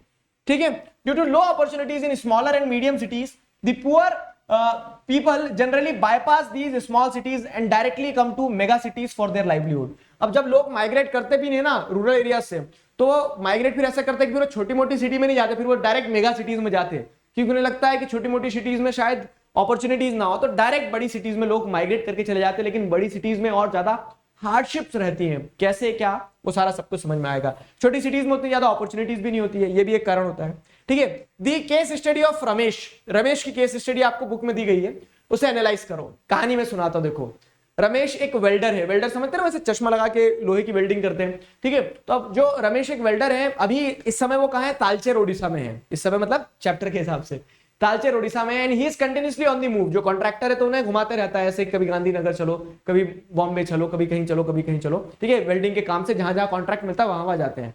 रमेश की स्टोरी कुछ ऐसी है कि रमेश अपने गांव वालों को छोड़ के काम के लिए आया है। ठीक है, वो काम करता है, पैसे कमाता है, 20,000 रुपए महीने के अपने पिताजी को पहुंचाता है। उस पैसे से जो उसके बच्चे हैं उनकी पढ़ाई, घर का खर्चा, ठीक है, पिताजी का स्वास्थ्य वगैरह ये सब कुछ देखा जाता है। तो ये पैसा पहुंचा के उसने अपने परिवार को संभाल लिया, थोड़ा वेल ऑफ कर दिया। ठीक है, कुछ सालों पहले जब रमेश बाहर नहीं निकला था तब क्या थी सिचुएशन, तब सिचुएशन ये खराब थी कि पैसे की तंगी थी, सारी समस्या थी, 3 एकड़ जमीन थी, बहुत सारे भाई थे, काम कैसे होता, पैसे कैसे आते। तो रमेश ने 9वीं के बाद में पढ़ाई बंद कर दी और उसने देखा क्या कि कुछ लोग जो आउट माइग्रेट कर गए थे वो लोग बाहर से पैसा पहुंचा के अपनी फैमिली को सपोर्ट करते। रमेश ने भी यही लाइन पकड़ी, पहले वो लुधियाना जाता है, लुधियाना में काम करता है, 20 रुपए पर डे के हिसाब से काम करता है। ठीक है, वुलन्स वगैरह की इंडस्ट्री में काम करता है, लेकिन उसका दोस्त बोलता है कि यहाँ काम छोड़ के अपन दूसरी जगह चलते हैं।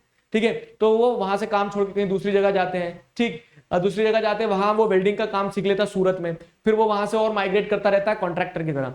तो वो ये इस चीज को लेकर खुश है कि चलो पैसे पहुंचा रहा हूं अपने घर वालों का, मैं ध्यान ऐसे रख पा रहा हूं। लेकिन यहाँ पे उसको एक चीज का गंभीर रहता है, क्या कि इस माइग्रेशन के चक्कर में वो अपने लव्ड वन से दूर है। ठीक है, अपने लव्ड वन से दूर है। तो वो कहानी बताई गई है माइग्रेशन की, कि माइग्रेशन का सबसे बड़ा कॉस्ट ये होता है कि फैमिली एज ए इंस्टीट्यूशन जो रहता है उसमें लोगों को सफर करना पड़ता है, ये सारी चीजें। क्लियर हुआ?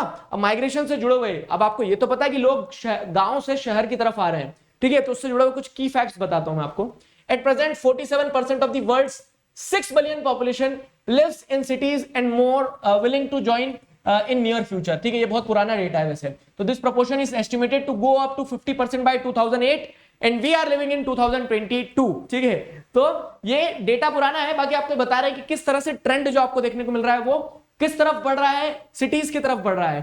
ठीक है, that will put pressure on government to make urban areas better places to live with optimum infrastructure facility for desirable quality of life. ठीक है, तो ये चीज बताई गई है कि क्या ये जो अर्बन रूरल माइग्रेशन हुआ है तो ये एक बहुत बड़ा संकट है। संकट ऐसा है कि अब लोग तेजी से इस तरफ मूव करते जा रहे हैं, माइग्रेट करते जा रहे हैं, and this is going to create कह सकते हैं ह्यूज प्रेशर। ठीक है, अर्बन एरियाज को बेटर प्लेस बनाने के लिए एक बहुत ज्यादा प्रेशर जो है क्रिएट होगा। Optimum infrastructure facilities desirable quality की लाइफ के लिए होना चाहिए। सरकार के ऊपर एक प्रेशर होगा कि सरकार वो बेसिक इंफ्रास्ट्रक्चर इंश्योर कर पाए। ठीक है, by 2050 an estimated 2/3 of world's population will live in urban areas.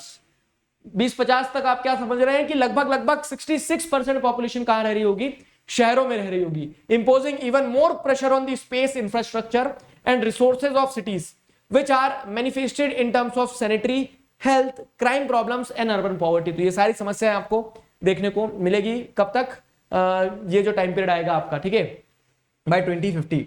Clear हुआ? तो दिस वाज द स्टोरी। आगे बढ़े अगर, तो urban population grows as a result of natural increase when birth rate exceeds that rate. Urban population, किसी भी शहर में पॉपुलेशन क्यों बढ़ेगी? क्योंकि जितने बच्चे पैदा हो रहे हैं ना उतने प्रोपोर्शन में डेथ नहीं हो रही है। तो ऐसा नहीं कि लोगों को मरना चाहिए, लेकिन क्या हो रहा है, हेल्थ इंफ्रास्ट्रक्चर वगैरह उनके बेहतर हो जाने से, ठीक है, डेथ रेट से ज्यादा बर्थ रेट है, इसी कारण अर्बन पॉपुलेशन जो एक्सप्लोड हो रही है, इंक्रीज हो रही है। ठीक है, नेट इन माइग्रेशन भी बढ़ रहा है, मतलब जितने लोग शहर छोड़ के नहीं जा रहे उससे ज्यादा लोग शहर के अंदर आ रहे हैं। नेट इन माइग्रेशन बन रहा है। When people move in then out and sometimes reclassification of urban areas to encompass formerly rural population settlement। ये भी एक समस्या है कि अर्बन सेंटर्स या फिर अर्बन एरियाज में पॉपुलेशन इस कारण भी बढ़ रही है कि पहले मान लो ये शहर हुआ करता था, जैसे ये शहर हुआ करता था भोपाल, इसके बाजू में रूरल एरियाज हुआ करते थे। जैसे रूरल एरियाज में क्या जाएगा, मसरोद एक छोटा सा रूरल एरिया हुआ करता था। लेकिन अब क्या हुआ, विद टाइम क्या होता है कि अर्बन सेंटर से एक्सपैंड होते चले जाएंगे। जैसे दिल्ली है, तो दिल्ली के बाजू में, खैर गुरुग्राम तो हमेशा से क्या रहा है, गुरुग्राम जो रहा है हमेशा से शहर रहा होगा, लेकिन बहुत पहले कभी ना कभी तो गांव रहा होगा ना, द्रोणाचार्य के टाइम में। तो अर्बन पॉपुलेशन के बढ़ने के पीछे का कारण एक ये भी है कि अर्बन सेंटर्स अपने आप में एक्सपैंड होते जा रहे हैं। ठीक है, तो ये वाला पॉइंट है यहाँ पे समझना, क्या कि sometimes reclassification of urban areas to encompass formerly rural population settlement is leading, ठीक है, in the expansion of urban population in India. It is estimated that after 1961 around 60% of urban growth has been attributed to 29% of them from rural areas to urban migration. ठीक है, so this was the story. ये आपको समझना होगा कि ये estimate लगाया गया है कि 1961 से around 60% of urban growth has been attributed and 29% of them from rural areas to urban migration. ठीक है, तो इस 60 में से लगभग आपको क्या देखने को मिल रहा है, 30% जो एक्सपेंशन हुआ है ना अर्बन पॉपुलेशन में, वो गांव से ही आई है. क्लियर हुआ? अब अगर इस बेसिस पर हम बेसिक कमेंट करें, ठीक है, तो comment on the basis of analysis, जो हमने रमेश की भी स्टोरी देखी, तो हमें क्या सीखने को मिला? हमें बेसिकली ये सीखने को मिला कि in developing countries poor, semi illiterate and unskilled like Ramesh migrating from rural areas frequently and up performing menial jobs at low wages in informal sector in urban areas. ये जो माइग्रेशन होता है ना रूरल से अर्बन एरियाज में, तो ये migration क्या हो रहा है, मतलब आप देख रहे हो तो रमेश ऐसा भी नहीं कि बहुत हाईटेक स्किल्ड पर्सन था, वो माइग्रेट कर गया बस क्योंकि उसे पैसे कमाना थे. तो उसके चलते क्या होता है, जो पुअर, सेमी इलिटरेट और अनस्किल्ड माइग्रेंट्स जब माइग्रेट करते हैं ना, तो उन्हें क्या करना पड़ता है, उन्हें कम पैसों में मिनियल जॉब जो रहती है उसमें अपना गुजारा करना पड़ता है. ठीक है, इनफॉर्मल सेक्टर में ही काम मिलता है, फॉर्मल सेक्टर में काम मिलता ही नहीं है. ठीक है, and since wages are very low to support the family at the place of destination, the spouse are left behind in rural area to look after children and elderly people. ठीक है, अब क्या होता है, क्योंकि वेजेस कम है, बहुत कम पैसे मिल रहे हैं, तो इस कारण से क्या है, जो स्पाउस रहते हैं उनको गांव पे ही छोड़ के आना पड़ता है. वो सिर्फ अकेला रह रहा था जैसे रमेश. ठीक है, तो वो एक फैमिली से दूर होने का दुख दर्द वो तो रहता ही रहता है, साथ ही साथ क्या होता है, साथ ही साथ वो भी बहुत सारी फैसिलिटीज से डिप्राइव होता है. खाना कौन बनाएगा घर में, बताओ. ठीक है, तो thus the rural urban migration stream is dominated by males. तो ये जो रूरल से अर्बन स्ट्रीम में माइग्रेशन होता है ना, तो it is dominated by males. Male जो है वो ज्यादा इस तरह से क्या है, फैमिली को सपोर्ट करने के लिए गांव छोड़कर कहां आ जाते हैं, शहर में आ जाते हैं. So this was all about rural urban migration. Rural urban migration complete होता है. अब नेक्स्ट वीडियो में हम इसी से जुड़ी हुई एक चीज देखेंगे. अब जैसे क्या है, रूरल अर्बन माइग्रेशन हो गया, आपको बताया यहाँ पे कि मिनिमल जॉब्स मिलती है, कोई जॉब बहुत अच्छी नहीं है, ठीक है, इनकम लेवल कम होता है, तो इसके लिए रहने के लिए क्या होता है, स्लम एरियाज ऐसे डेवलप होते चले जाते हैं जब लोग माइग्रेट करके आते हैं. तो स्लम एरियाज में अपनी एक समस्याएं होती है. क्या प्रॉब्लम्स होती है स्लम एरियाज की?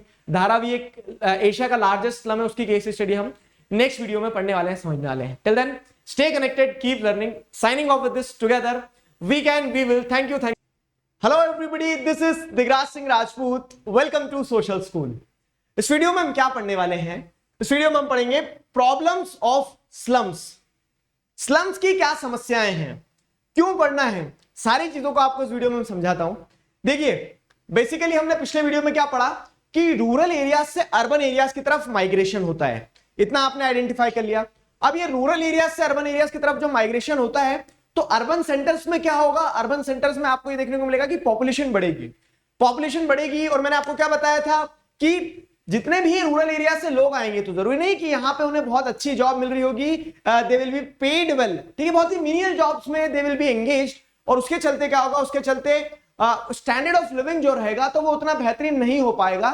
ठीक है, somewhere they will try to cut the cost, और वो कॉस्ट कम करने के लिए क्या देखने को मिलेगा कि एक तरह से आप क्या देखेंगे कि जो लोकेलिटीज डेवलप होगी तो वो स्लम्स के फॉर्म में डेवलप हो जाएगी. ठीक है, बहुत सारे चैलेंजेस रहेंगे. तो उसी कंटेक्स्ट में अब आपको यहां बढ़ना है, आगे समझना है, चीजों को कनेक्ट करना है कि स्लम्स कैसे डेवलप हुई माइग्रेशन से, और उन स्लम्स में क्या प्रॉब्लम जाती है, वो हम इस वीडियो में जानने वाले हैं, समझने वाले हैं. टेलीग्राम चैनल की लिंक आपको डिस्क्रिप्शन में दी है, टेलीग्राम चैनल जरूर से ज्वाइन कर लीजिए, जहां पे आपको सारे अपडेट्स मिलते रहेंगे, कब कौन सा सेशन आने वाला है.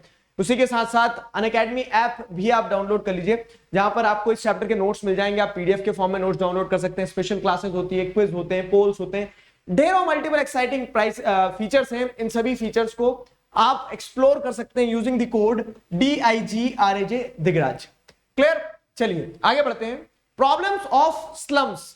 तो द कंसेप्ट ऑफ अर्बन और urban centre is defined in settlement geography to differentiate it from rural, about which you have learned in some previous chapters of this book. ठीक है, मतलब आप बेसिकली आप देखोगे तो जब आप सेटलमेंट ज्योग्राफी पढ़ते हैं ना, तो सेटलमेंट ज्योग्राफी में अर्बन या फिर अर्बन सेंटर्स का जो कह सकते हैं, इसकी जो इस शब्द की जो उत्पत्ति हुई है ना, वो बेसिकली अर्बन एरियाज को रूरल एरियाज से डिफरेंशिएट करने के लिए हुई है.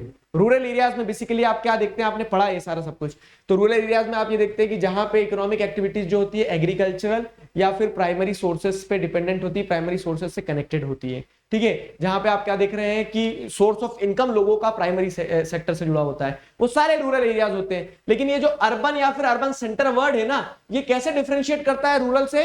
तो अर्बन वर्ड से आपको ये समझ में आती है, ये पिक्चर, बड़ी पिक्चर क्लियर होती है कि अर्बन वर्ड जो है ये आपको रूरल लैंडस्केप से अलग हटके, जहां पे सेकेंडरी टर्शियरी एक्टिविटीज का ज्यादा बोलबाला होगा, उन सेंटर्स के बारे में बताता है। क्लियर हुआ?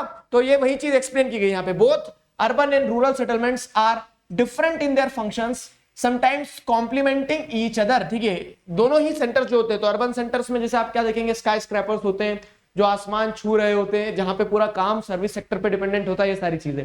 और वहीं पे आप रूरल एरियाज की अगर बात करोगे तो रूरल एरियाज का फंक्शन जो है, रूरल एरियाज में जैसे अगर आप देखोगे तो वहां पे जो एक्टिविटीज हो रही है वो बिल्कुल अलग है। वो बिल्कुल अलग कैसे है? तो एग्रीकल्चर सेक्टर से जुड़े होंगे, घर जो होंगे तो उतने बड़े नहीं होंगे, विशाल नहीं होंगे, ट्रांसपोर्टेशन फैसिलिटी नहीं होगी, कम्युनिकेशन सिस्टम उतना डेवलप नहीं होगा, ये सारी चीजें रहती है। तो apart from these, rural and urban areas have also emerged into two separate culture, social and political, economic and technological divide. ठीक है, उसी के साथ साथ आप क्या देखेंगे कि रूरल और अर्बन सेंटर जो है ना, तो हर जगह आपको रूरल और अर्बन सेंटर में आपको क्या देखने को मिलेगा?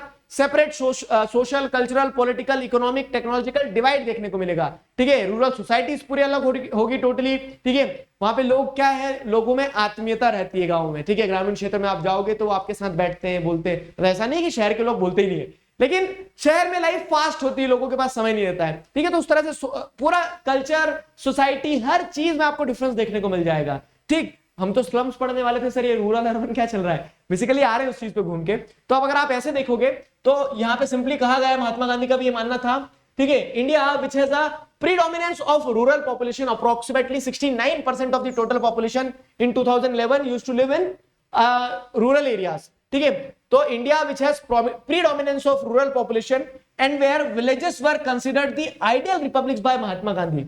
महात्मा गांधी का यह मानना था कि ग्राम स्वराज होना चाहिए। ठीक है, ग्राम स्वराज का आइडिया, महात्मा गांधी का ये पॉलिटिकल आइडिया जो इससे बहुत एक्सटेंसिवली पढ़ा जाता है। ठीक है, वो किस मॉडल पे काम करना चाहते थे कि जो रूरल इकोनॉमीज है ना वो डेवलप हो, ना कि हम बड़े बड़े कंक्रीट जंगल्स बनाए अर्बन सेंटर्स के नाम पे। क्लियर हुआ? तो most of the rural areas are still poor performing primary activities. लेकिन आप जैसे आप देखोगे तो आज भी, लेकिन जो अधिकतर ग्रामीण क्षेत्र हैं वो क्या है, उतना डेवलप नहीं हो पाया। वो जो ग्राम स्वराज का आइडिया था वो ग्राम स्वराज आ नहीं पाया। आज भी आपको क्या देखने को मिलता है कि रूरल एरिया जो है वो प्राइमरी एक्टिविटीज को परफॉर्म कर रहे होते हैं।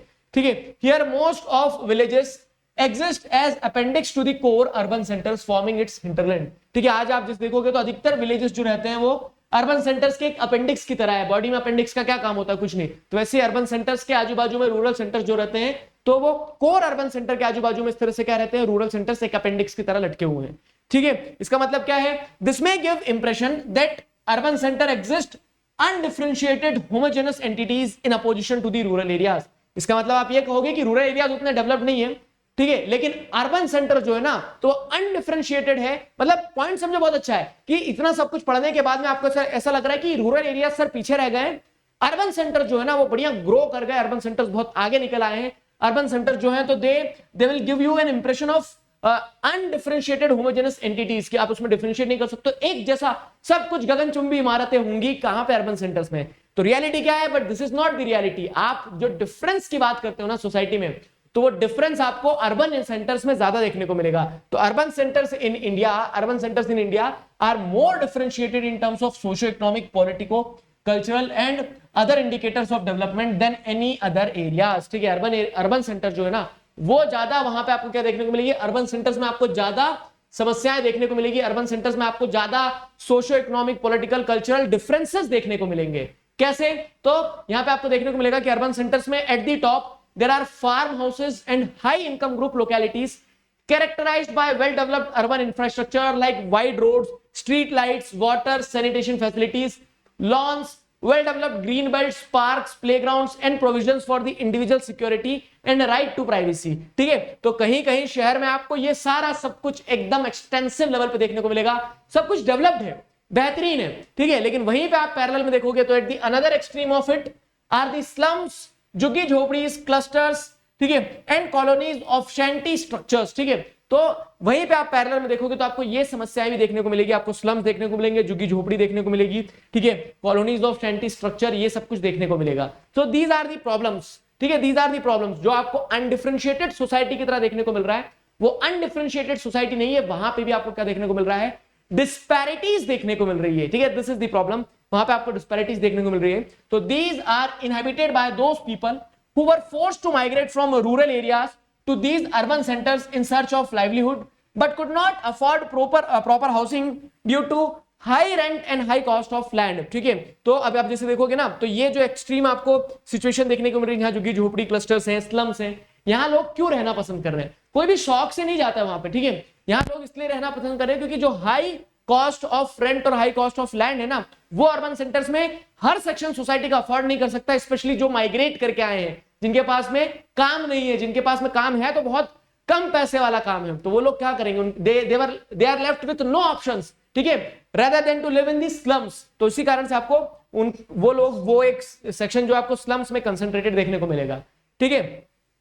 They occupy environmentally incompatible and degraded areas, ठीक है, तो environmentally incompatible areas जो रहते हैं, मान लो जैसे ड्रेनेज सिस्टम के पास में है, ठीक है, एकदम डिग्रेडेड एरियाज जो है, जहां पे आप क्या कह सकते हो कि शायद लैंडफिल्स वगैरह हो, जहां पे सरकार अभी जमीन का कोई इस्तेमाल नहीं करने वाली है, तो ऐसी जगह पे उनको ऐसा लगता है कि हमें यहाँ बस जाना चाहिए, क्योंकि वहां पे क्या होगा, वहां पे आप जैसे देखोगे तो वो हाई डिमांडेड एरिया नहीं रहता है, वहां पे रेंट कम रहता है, वहां पे जमीन सस्ती मिल जाती है, तो इस कारण से लोग ऐसे मूव कर जाते हैं। तो ये समझ में आया, और यही क्या बनते हैं, स्लम्स बनते हैं। तो what are slums? Basically slums are residential areas of least choice, ठीक है, डिलापिडेटेड हाउसेस, मतलब ऐसे हिल रहे हैं एकदम, बोलते हैं ना जैसे टीन वगैरह ये सारा सब कुछ लगाया, जैसे dilapidated houses, poor hygienic conditions, poor ventilation, lack of basic amenities like drinking water, like drinking water, light and toilet facilities, etc.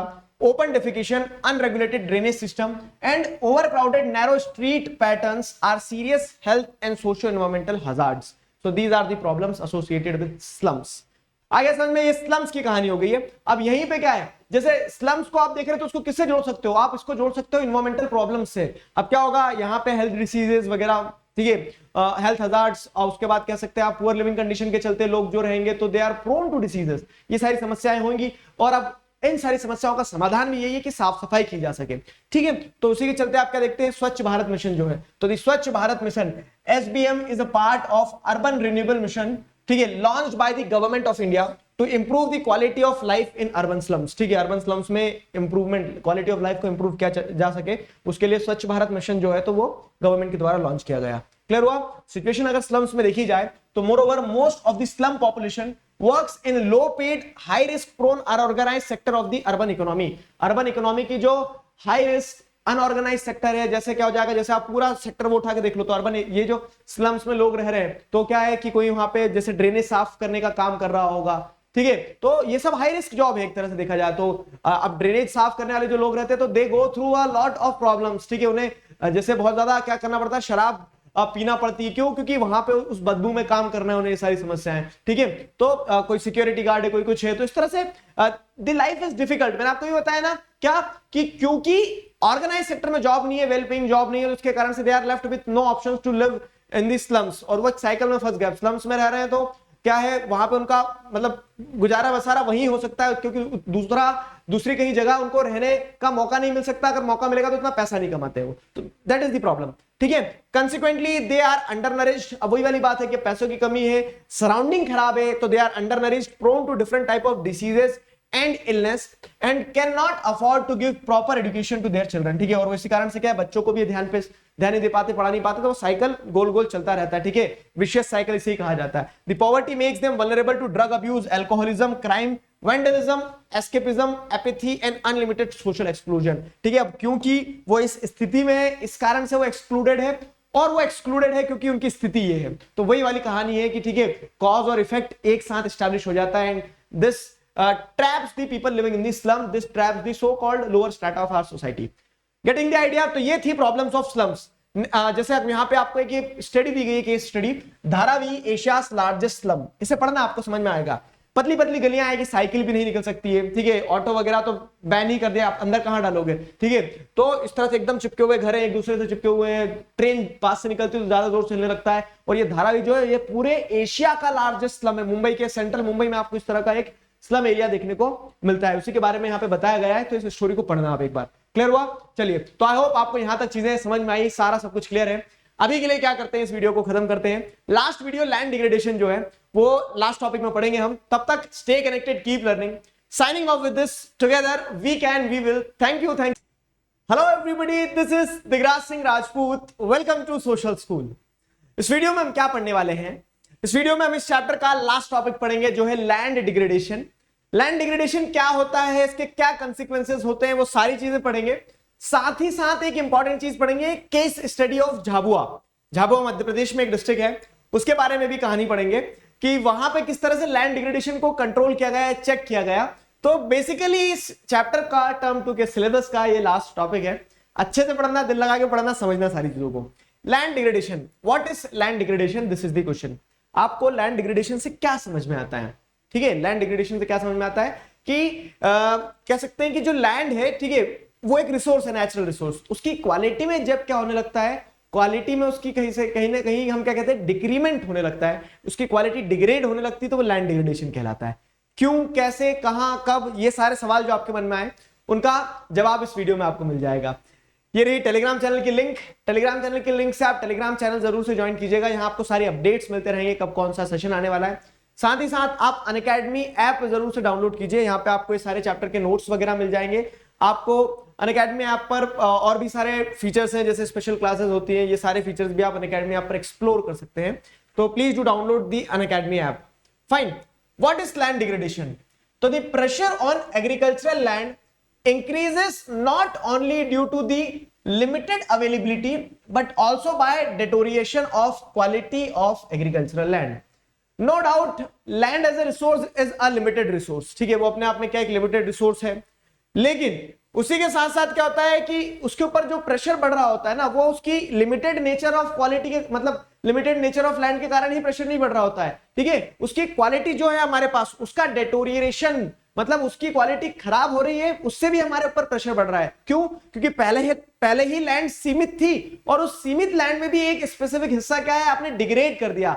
ठीक है, उसकी क्वालिटी में आपको डेटोरिएशन देखने को मिल रहा है। तो इस कारण से लैंड डिग्रेडेशन का एक बहुत बड़ा इशू हो जाता है। ठीक है, soil erosion, water logging, salinization, alkalization leads to the land degradation. ठीक है, ये सारे फैक्टर्स है। सॉइल इरोजन मतलब क्या होना है? सॉइल इरोजन मतलब पानी के रास्ते, हवा के रास्ते सॉइल ऊपर से बह गई, उड़ गई, ठीक है, वो। ठीक है, वाटर लॉगिंग, पानी भराव हो गया। सलाइन होने का मतलब क्या होता है कि उसमें मिट्टी में नमक के कण का मिल जाना। ठीक है, अल्कलाइन नेचर का हो जाना, अल्कनाइजेशन होता है। ठीक है, तो ये सारे फैक्टर जो होते हैं, ये सारे कारणों से लैंड डिग्रेडेशन होता है।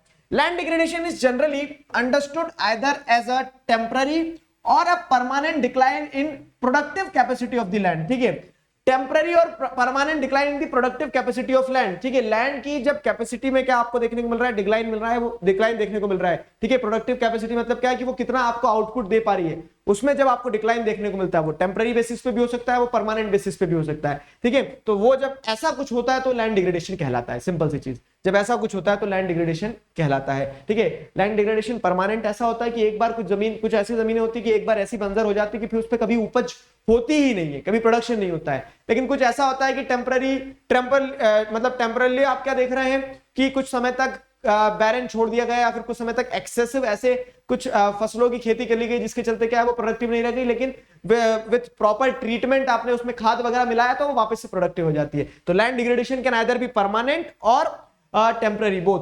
फाइन। तो though all degraded land may not be wasteland, but unchecked process of degradation may lead to conservation। ठीक है, कन्वर्जन टू वेस्टलैंड। ठीक है, कंजर्वेशन पढ़ रहा हूं मैं। यहां पे बेसिकली क्या बताया गया, एक बहुत अच्छा कॉन्सेप्ट है समझना, कि जितनी भी डिग्रेडेड लैंड होती ना, ठीक है, मे नॉट बी वेस्टलैंड। मतलब वही वाली बात है, जो टेम्पररी डिग्रेड हुई है, ठीक है, for the time being degrade हुई है, तो वो क्या कर सकती है, वो वापस आप रिक्लेम कर सकते हो। लेकिन but unchecked process of degradation में lead to the conversion to wasteland. तो हर डिग्रेडेड लैंड वेस्टलैंड नहीं बनेगी, लेकिन अगर आप क्या कर रहे हो, लैंड को प्रॉपरली एक तरह से मैनेज नहीं कर रहे हो, अनचेक्ड तरीके से क्या हो रहा है, लैंड का डिग्रेडेशन हो रहा है, तो फॉर श्योर है कि वो लैंड एक ना एक दिन क्या हो जाएगी, वेस्टलैंड में कन्वर्ट हो जाएगी। वो फिर आपके किसी काम की नहीं रह जाएगी। वेस्टलैंड क्या होती है, बेसिकली क्लास 10 का अगर थोड़ा बहुत ध्यान होगा तो आपको लैंड यूटिलाइजेशन से समझ में आएगा। वो लैंड मासेस जो 5 साल से ऊपर तक खाली छोड़ दिया जाता है, जहां पे कोई प्रोडक्शन नहीं हो सकता है, बैरन लैंड जो होती है वो वेस्टलैंड की कैटेगरी में आ जाती है, ठीक है, वो वेस्टलैंड की कैटेगरी में आ जाती है। तो there are two processes that include land degradation. What are those two processes? एक नेचुरली डिग्रेडेशन होता है लैंड का, और दूसरा होता है ह्यूमन बीइंग्स के द्वारा। ह्यूमन बीइंग्स के द्वारा कैसे सर? गड्ढा खोद देते क्या हम जाके? नहीं, गड्ढा नहीं खोद रहे, लेकिन एक ह्यूमन बीइंग्स ह्यूमन एक्टिविटीज से एसोसिएटेड होता है, एक नेचुरल एक्टिविटीज से एसोसिएटेड होता है, ठीक है। अब जैसे अगर आप ये देखोगे कि कौन सी लैंड किस तरह से डिग्रेड हुई है, तो national remote sensing centre NRSC ये कहां पे है, ये आप मुझे कमेंट सेक्शन में बताएंगे, ये आपके ही सिलेबस का पार्ट है क्योंकि, ठीक है। तो NRSC जो है, नेशनल रिमोट सेंसिंग सेंटर जो है, ठीक है, has classified wasteland by using remote sensing techniques and it is possible to categorize these wastelands according to the processes that have created them, ठीक है। तो यहां पे आपको क्या देखने को मिल रहा है, यहां पे किस तरह से कोई भी लैंड वेस्टलैंड में कन्वर्ट हुई है, उसको क्या है, नेशनल रिमोट सेंसिंग सेंटर ने, ठीक है, रिमोट सेंसिंग टेक्निक्स की मदद से ये आइडेंटिफाई कर लिया है और दो कैटेगरीज में क्लासिफाई किया गया है, नेचुरल डिग्रेडेशन ऑफ लैंड, ठीक है, land degraded by human beings, ठीक है, ये दो कैटेगरीज में किया गया है। तो टाइप्स ऑफ वेस्टलैंड में नेचुरल डिग्रेडेशन में क्या जाएगा, there are few types of wasteland such as gullied ravinous land, ठीक है, डेजर्टिक और coastal sands, barren rocky areas, steep sloping land, the glacial areas which are primarily caused by natural agents। अब देखो ये जितनी भी तरह के जमीन के नाम लिखे गए हैं, जैसे क्या हो रहा है, वेस्टलैंड सच एज गलीड और रेवेनियस, ठीक है, रेवाइंस, चंबल का जो इलाका है उसमें रेवाइंस होते हैं, गलीज होती है, बैडलैंड्स होती है, ठीक है, तो वो क्या है, वो पानी के कारण बनी है, ठीक है। डेजर्टिक और कोस्टल सैंड्स, तो ये क्या है, तो आपको पता है कि डेजर्ट है, सैंड वाला है, पूरा वेस्टलैंड हो गया। बैरन रॉकी एरियाज, डेक्कन प्लेटू वगैरह के जो प्लेटू रीजन रहते हैं, बैरन है, रॉकी है, पथरीली जमीन जो होती है, ठीक है। स्टीप स्लोपिंग लैंड जो होती है तो वो भी वेस्टलैंड। स्टीप स्लोपिंग क्या करोगे उस पे, स्टीप स्लोपी लैंड पे, ठीक है, ना कुछ कर सकते हो, ना खेती कर सकते हो, ना ट्रक चला सकते हो, ना गाड़ी चला सकते हो, ना खुद चल सकते हो, ठीक है, तो वो भी वेस्टलैंड की कैटेगरी में। ग्लेशियल लैंड्स क्या हो जाएगा, जैसे जो माउंटेनियस रीजन है, हिमालयन माउंटेन में स्पेसिफिकली जहां ग्लेशियर्स जम जाते हैं, खिसक खिसक के चलते रहते हैं आगे, ठीक है, तो जो आपको ध्यान हो तो आपने 11th ज्योग्राफी में जिस चीज में डिटेल में पढ़ा था, तो वो ग्लेशियल एरियाज जो रहते हैं, जहां ग्लेशियर्स वगैरह रहते हैं, वो भी क्या कहलाएगा, wasteland, which are primarily caused by natural agents, ठीक है। ये सब कुछ, ये सारा जो लैंड डिग्रेडेशन हो रहा है, natural degradation, this is due to the this natural degradation is due to, क्या कहेंगे, this natural degradation is due to natural agents। फाइन, चलो ठीक है, बढ़िया है। अब क्या है, डिग्रेडेड बाय ह्यूमन बीइंग्स, वो लैंड जो ह्यूमन बीइंग्स के कारण डिग्रेड हुई है। तो there are other types of degraded lands such as waterlogged and marshy area, land affected by salinity and alkalinity, and land with और without scrubs which have largely been caused by natural as well as human factors, ठीक है। यहां पे जितना भी आपको point देखने को मिल रहे हैं ना, तो ये क्या है, ये डिग्रेडेड लैंड्स किस तरह की हो गई, जिसपे वाटर लॉगिंग हुई है, क्यों, क्योंकि ह्यूमन बीइंग्स ने क्या किया, एक्सेसिव वाटर इरिगेशन किया, तो वाटर लॉगिंग के कारण, ठीक है, दलदली इलाका है, ठीक है, स्क्रब्स विद और विदाउट स्क्रब्स, सलाइन है, अल्कलाइन है, बहुत ज्यादा पेस्टिसाइड्स वगैरह का इस्तेमाल हुआ, तो यहां ह्यूमन एक्टिविटीज के कारण जो लैंड डिग्रेड होती है, तो वो क्या हो जाएगी, डिग्रेडेड बाय ह्यूमन बीइंग्स की कैटेगरी में आ जाएगी। समझ में आया? Other than that there are some other types of wasteland such as degraded shifting cultivation area, degraded land under plantation crop, degraded forest, degraded pastures and mining and industrial wastelands are caused by human actions, ठीक है। तो ये सारी activities human activities की category में आएगी और इस कारण से भी लैंड डिग्रेडेशन होता है। Wastelands caused by man-made processes are more important than natural processes, ठीक है। अब ये पॉइंट समझना अच्छे से जरा क्या है, तो wasteland caused by man made processes, मतलब यही सारी एक्टिविटी, कल्टीवेशन एरिया, ठीक है, faulty practices of agriculture, water logging, जो ह्यूमन बीइंग्स के कारण हुआ ना, वो वेस्टलैंड जो होती है ज्यादा इंपॉर्टेंट केस में उस पर ज्यादा ध्यान दिया जाना चाहिए, क्योंकि उसको कंट्रोल किया जा सकता है। प्रकृति के आगे आप नहीं टिक पाओगे, ना मैं टिक पाऊंगा, ना कोई और टिक पाएगा, ठीक है, लेकिन आप जो ह्यूमन एक्टिविटीज के कारण जिस लैंड को खराब कर रहे हो, उसे कंट्रोल किया जा सकता है, उसे चेक किया जा सकता है। So this was the point about land degradation. समझ में आया यहां तक? अब अगर हम बात करें तो लैंड डिग्रेडेशन को चेक कैसे किया जा सकता है सर, ठीक है, चश्मा लगा के बैठ जाओगे यहाँ पे दूरबीन लगा के कि चेक करते चलो, नहीं, आपको बेसिकली इनिशिएटिव्स लेना पड़ेंगे, और ये करके दिखाया है किसने, झाबुआ में, वहां के जो लोकल कम्युनिटीज थी उन्होंने, ठीक है। झाबुआ क्या है, तो झाबुआ जो है मध्य प्रदेश में, आप जिस देखोगे तो मध्य प्रदेश का एक वेस्टर्न मोस्ट डिस्ट्रिक्ट हो गया झाबुआ, मध्य प्रदेश में, ठीक है, वेस्टर्न मोस्ट डिस्ट्रिक्ट जो है झाबुआ, तो ये Jhabua district is located in the western most agroclimatic zone in Madhya Pradesh, western most agroclimatic zone in Madhya Pradesh. It is in fact one of the 5 most backward districts of the country, ठीक है, जो 5 most backward districts हैं उन्हीं में से एक आता है झाबुआ आपका, ठीक है। It is characterized by high concentration of tribal population, mostly Bhils. ये जो झाबुआ डिस्ट्रिक्ट है तो ये किस चीज से कैरेक्टराइज्ड है, ठीक है, तो भील पॉपुलेशन जो है, भील कम्युनिटी जो है, ठीक है, tribal community, Bhil tribal community majority में यहाँ पे रहती है झाबुआ में। दी people suffer due to poverty which has been accentuated by high rate of resource degradation both forest and land। अब most of the people over here are poor people, ठीक है, गरीब लोग हैं तो they are dependent more on nature. इसी के चलते क्या उनकी डिपेंडेंस नेचर पे ज्यादा थी, लेकिन उन्होंने फॉरेस्ट और लैंड रिसोर्सेज को इसके चलते क्या डिग्रेड कर दिया है। अब क्या है, जब ये चीज समझ में भी आई कि land we have degraded the land, ठीक है, तो अब वहां पे इन्वायरमेंटलिस्ट हो गए, एनजीओस हो गए, लोकल अवेयरनेस पे जब ये बात बढ़ी इस तरह से कि हमें कुछ करना चाहिए, नहीं तो एक दिन ये प्रकृति संसाधन खत्म कर चुकी होगी, ठीक है, तो तब क्या होता है, there were steps taken to check land degradation in Jhabua. What are those steps, question बन गया आपका। तो वो स्टेप्स क्या है, देखो, the watershed management programs funded by both ministers of rural development and agriculture, ठीक है, government of India have been successfully implemented in Jhabua districts, which has gone a long way in preventing land degradation and improving soil quality। तो अब यहाँ पे जैसे देखेंगे watershed management programme क्या होता है, बेसिकली मैं आपको समझाता हूँ वाटरशेड मैनेजमेंट प्रोग्राम क्या होता है। जैसे ठीक है, ये 2-3 पहाड़ है, ठीक है, ये 3 पहाड़ है यहाँ पे। अब ये पहाड़ से क्या आ रहा है, इधर से पूरी ट्रिब्यूटरीज वगैरह निकल के आ रही है, ये नदी, ठीक है, तो ये नदी यहाँ से मेन रिवर बह रही है, मेन रिवर बह रही है, तो ये जो पूरा कैचमेंट एरिया रहेगा उसका, ये पूरा उस रिवर का वाटरशेड कहलाएगा, ठीक है, वाटरशेड कहलाएगा।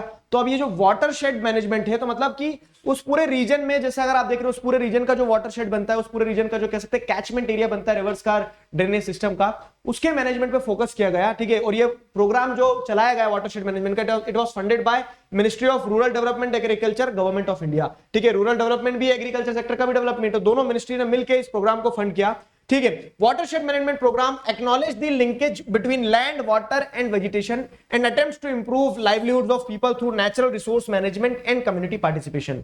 2-3 चीजें आई है, क्या उन्होंने रिकॉग्नाइज किया कि लैंड, वाटर, वेजिटेशन, ठीक है, ये सारी चीजों का आपस में इंटीग्रेशन, सारी चीजों का आपस में एक साथ ग्रो होना बहुत ज्यादा जरूरी है, ठीक है। And attempts to improve livelihoods of people through, ठीक है, अब लोगों की जीवन यापन, मतलब लोगों के जीवन को बेहतर किया जाए, किनके थ्रू, तो through attempts of natural resource management and community participation और नेचुरल रिसोर्स मैनेजमेंट, ठीक है, जो रिसोर्सेज हैं उन्हें प्रॉपर तरीके से मैनेज किया जाए, ठीक है, प्रॉपर तरीके से मैनेज किया जाए और कम्युनिटी पार्टिसिपेशन को इंश्योर किया जाए, इन सारी चीजों पर फोकस किया गया है। इन द पास्ट 5 years, ठीक है, the programs funded by ministry of rural development alone, implemented by Rajiv Gandhi Mission for Watershed Management, has treated 20% of the total area under Jhabua district, ठीक। तो अगर आप past 5 years की बात करें और ये पुराने टाइम पीरियड के कंटेक्स्ट में लिखा जा रहा है, तो ये जो Rajiv Gandhi mission for watershed management के अंदर में आपको क्या देखने को मिल रहा है, इन्होंने 20% of the total area under Jhabua district को ट्रीट किया है, ट्रीट किया in the sense degraded land को रिक्लेम किया है। सवाल ये आता है कैसे कैसे कैसे, तो देखो यहाँ पे ट्री प्लांटेशन पे फोकस किया जा रहा है, community participation in for land levelling in common property resources in Jhabua. Common property resources मतलब क्या है कि जो डिग्रेडेड लैंड है उसको कम्युनिटी मिलकर क्या करेगी, रिक्लेम करने की कोशिश करेगी, उससे जो रिसोर्सेज मिलेंगे जैसे फॉडर वगैरह, उसको कम्युनिटी आपस में एंजॉय करेगी, दैट इज द पॉइंट, ठीक है। तो जैसे यहाँ पे बताया गया कहां क्या हुआ, तो पेटलवाड़ ब्लॉक जो है नदर्न मोस्ट पार्ट में, तो दी पेटलवाड़ ब्लॉक, जैसे ये झाबुआ डिस्ट्रिक्ट है ना इस टाइप से, तो इसका नदर्न मोस्ट पार्ट जो ये वाला, ठीक है, तो ये Petlawad block of Jhabua is located in the north western part of district and represents an interesting and successful case of government NGO participation and community participation, ठीक है, मैनेजिंग वाटरशेड प्रोग्राम्स। क्लियर हुआ। तो यहां पे आपको वो देखने को मिलेगा जो नेक्सस की हम बात करें कि गवर्नमेंट, एनजीओ, कम्युनिटी पार्टिसिपेशन, सबकी मदद से आप क्या कर रहे हैं, नेचुरल रिसोर्स को मैनेज कर रहे हैं प्रॉपर्ली। तो the Bhils of Petlawad block for example, ठीक है, Satrundi hamlet of Kararwat village, ठीक है, करारवत विलेज।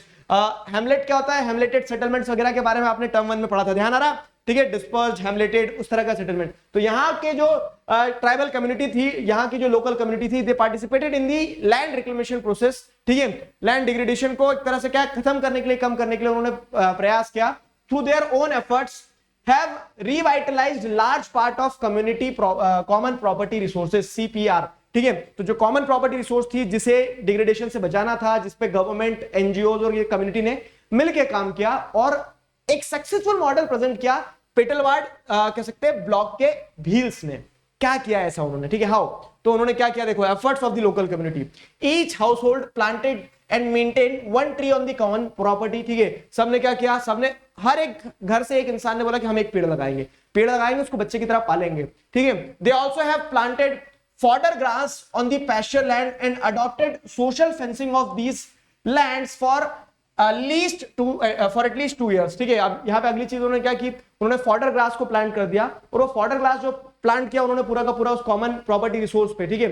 तो कॉमन प्रॉपर्टी रिसोर्स पे जो प्लांट किया तो उसको क्या है, उसको ऐसा नहीं कि ओपन ग्रेजिंग के लिए छोड़ दिया, even after that they say there would be no open grazing, ठीक है। ओपन ग्रेजिंग नहीं होगी, क्यों? क्योंकि ओपन ग्रेजिंग में लैंड डिग्रेडेशन होता है, जैसे ग्रेजिंग ओवर ग्रेजिंग के कारण लैंड डिग्रेड होता है ना, तो उन्होंने क्या किया, बट स्टॉल फीडिंग, ठीक है। स्टॉल फीडिंग मतलब क्या होता है कि वो घास को काट के ले आएंगे, कैसे दराती वगैरह से काट के लाएंगे गट्ठे बांध के, और फिर जानवरों को खिलाया जाएगा, ठीक है। तो उससे क्या होगा, जमीन लैंड डिग्रेडेशन से भी बचेगी, और दूसरी चीज क्या है, लंबे समय तक कैटल्स के लिए आपको एक फॉडर इंश्योर किया जा सकता है, ठीक है। तो एंड दे कैन दस confident that the pasture they have developed would sustain their cattle in future, ठीक है। फ्यूचर में भी उनके कैटल्स के लिए वो पैस्चर बचा रह जाएगा। दिस वाज द ऑब्जेक्टिव, समझ में आया।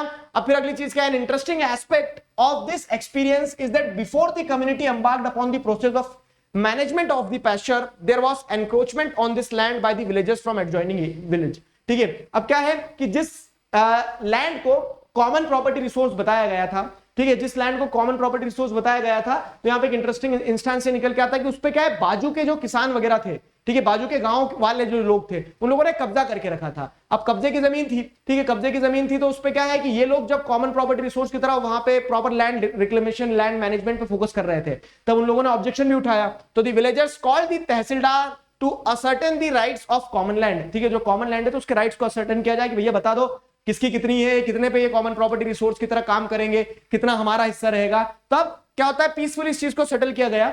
दी ensuing conflict was tackled by villagers by offering to make the defaulter encroaching on the common property resource a member of their user group and sharing the benefits of greening the common land pastures, ठीक है। अब क्या है, तो क्या तय किया गया कि वो जो विलेजर्स क्लेम कर रहे थे कि हमारा है, जिन्होंने एनक्रोच किया गया था, तो उन्होंने बोला कि एनक्रोचर्स को भी क्या दो, इनको भी एक टॉफी दो, इनको भी खुश रखो। तो जो कॉमन लैंड को ग्रीन किया उन्होंने, ठीक है, sharing the benefits of grinning the common land, तो कॉमन लैंड में जो हरियाली आई तो बोला कि तुम भी इसके एडवांटेजेस लोगे, हम भी एडवांटेज लेंगे, कोई एनक्रोचर नहीं है, लेकिन हमें मिलकर इस लैंड को डिग्रेड होने से बचाना है। So that was the wonderful story about कह सकते हैं झाबुआ, लैंड डिग्रेडेशन वाला पार्ट कंप्लीट। आपका ये चैप्टर भी कंप्लीट यहाँ पे, आई नो, ठीक है, हमारा सिलेबस टर्म 2 का यहाँ कंप्लीट होता है। This was a wonderful journey with you and I sincerely apologise, थोड़ा सा डिले हो गए, but you know the reasons, बहुत उथल पुथल रही जीवन में, ठीक है। तो successfully we have completed the chapter. अभी आपकी रिस्पांसिबिलिटी ये बनती है, अगर एक बच्चा भी सिंसियरली फॉलो कर रहा था तो I am there for him, ठीक है। तो आपको क्या करना है, आपको कुछ नहीं करना है, आपको सिंपल सी चीज है, सारे चैप्टर्स आपने डिटेल में पढ़ लिए। एनसीईआरटी पढ़ते रहना, एनसीईआरटी इज एवरीथिंग, एनसीईआरटी को पढ़ना। जो एग्जाम गैप रहेगा आपका, ठीक है, तो उस बीच में मैं आपको कुछ इंपॉर्टेंट क्वेश्चंस, मैप वर्क वगैरह ये सारी चीजें करवा दूंगा, निश्चिंत रहना, ठीक है। Believe in yourself and you are going to rock in the exams. With this we come to an end of our journey for term 2। I hope you people enjoyed it. सारे चैप्टर्स वगैरह यहाँ पे complete होते हैं। अब हम यहाँ पे पूरी तरह से क्या कर सकते हैं, एक तरह से फुल स्टॉप लगा सकते हैं सिलेबस वाले पार्ट पे, ठीक है, रिश्ते पे फुल स्टॉप नहीं लगेगा अभी। तो तब तक पढ़ते रहो, रिवाइज करते रहो, stay connected, keep learning. Signing off with this, together we can, we will. Thank you, thank you. I hope you enjoyed the chapter. एक इंपॉर्टेंट और इन्फॉर्मेशन दे देता हूँ, ये जो सारे नोट्स हैं, तो नोट्स आपको अनअकैडमी ऐप के कम्युनिटी टैब पर भी मिल सकते हैं। साथ ही साथ टेलीग्राम चैनल आई होप आपने ज्वाइन किया होगा, जहां सारी अपडेट्स आती रहती हैं, तो मैं नोट्स वहां पे भी डाल दे रहा हूँ। अगर आपको ढूंढने में दिक्कत जा रही है तो आप नोट्स वहां से भी ले सकते हैं सारे चैप्टर के। साथ ही साथ अनअकैडमी ऐप पर बहुत सारी स्पेशल क्लासेस वगैरह होती है, जैसे आपको पता है अनअकैडमी प्लस पर पेड कोर्सेज रहते हैं। तो अगर आप CUET के लिए प्रिपेयर करना चाहते हैं तो CUET के भी कोर्सेज हैं वहां पर, CUET के भी बैचेस हैं, तो आप CUET में प्रिपेयर कर सकते हैं। Use the code DIGRAJ Digraj to get the maximum discount and this is the right time, क्योंकि अभी आप जैसे देख रहे हैं तो 19 मई से प्राइस हाइक होने वाला है। उसके पहले तक अगर आप सब्सक्रिप्शन कोई भी लेते तो आपको मैक्सिमम डिस्काउंट मिल रहा है, जो कि 30% का है। So don't miss this offer, prepare yourself well. ये जो आपने भी चैप्टर पढ़ा है, इस चैप्टर से आपको कॉन्सेप्ट्स क्लियर हो गए हैं, क्वेश्चंस देखना है, एनसीईआरटी को रिवाइज करना है, that is for you. Till then we can sign off with this together, we can, we will. Thank you very much.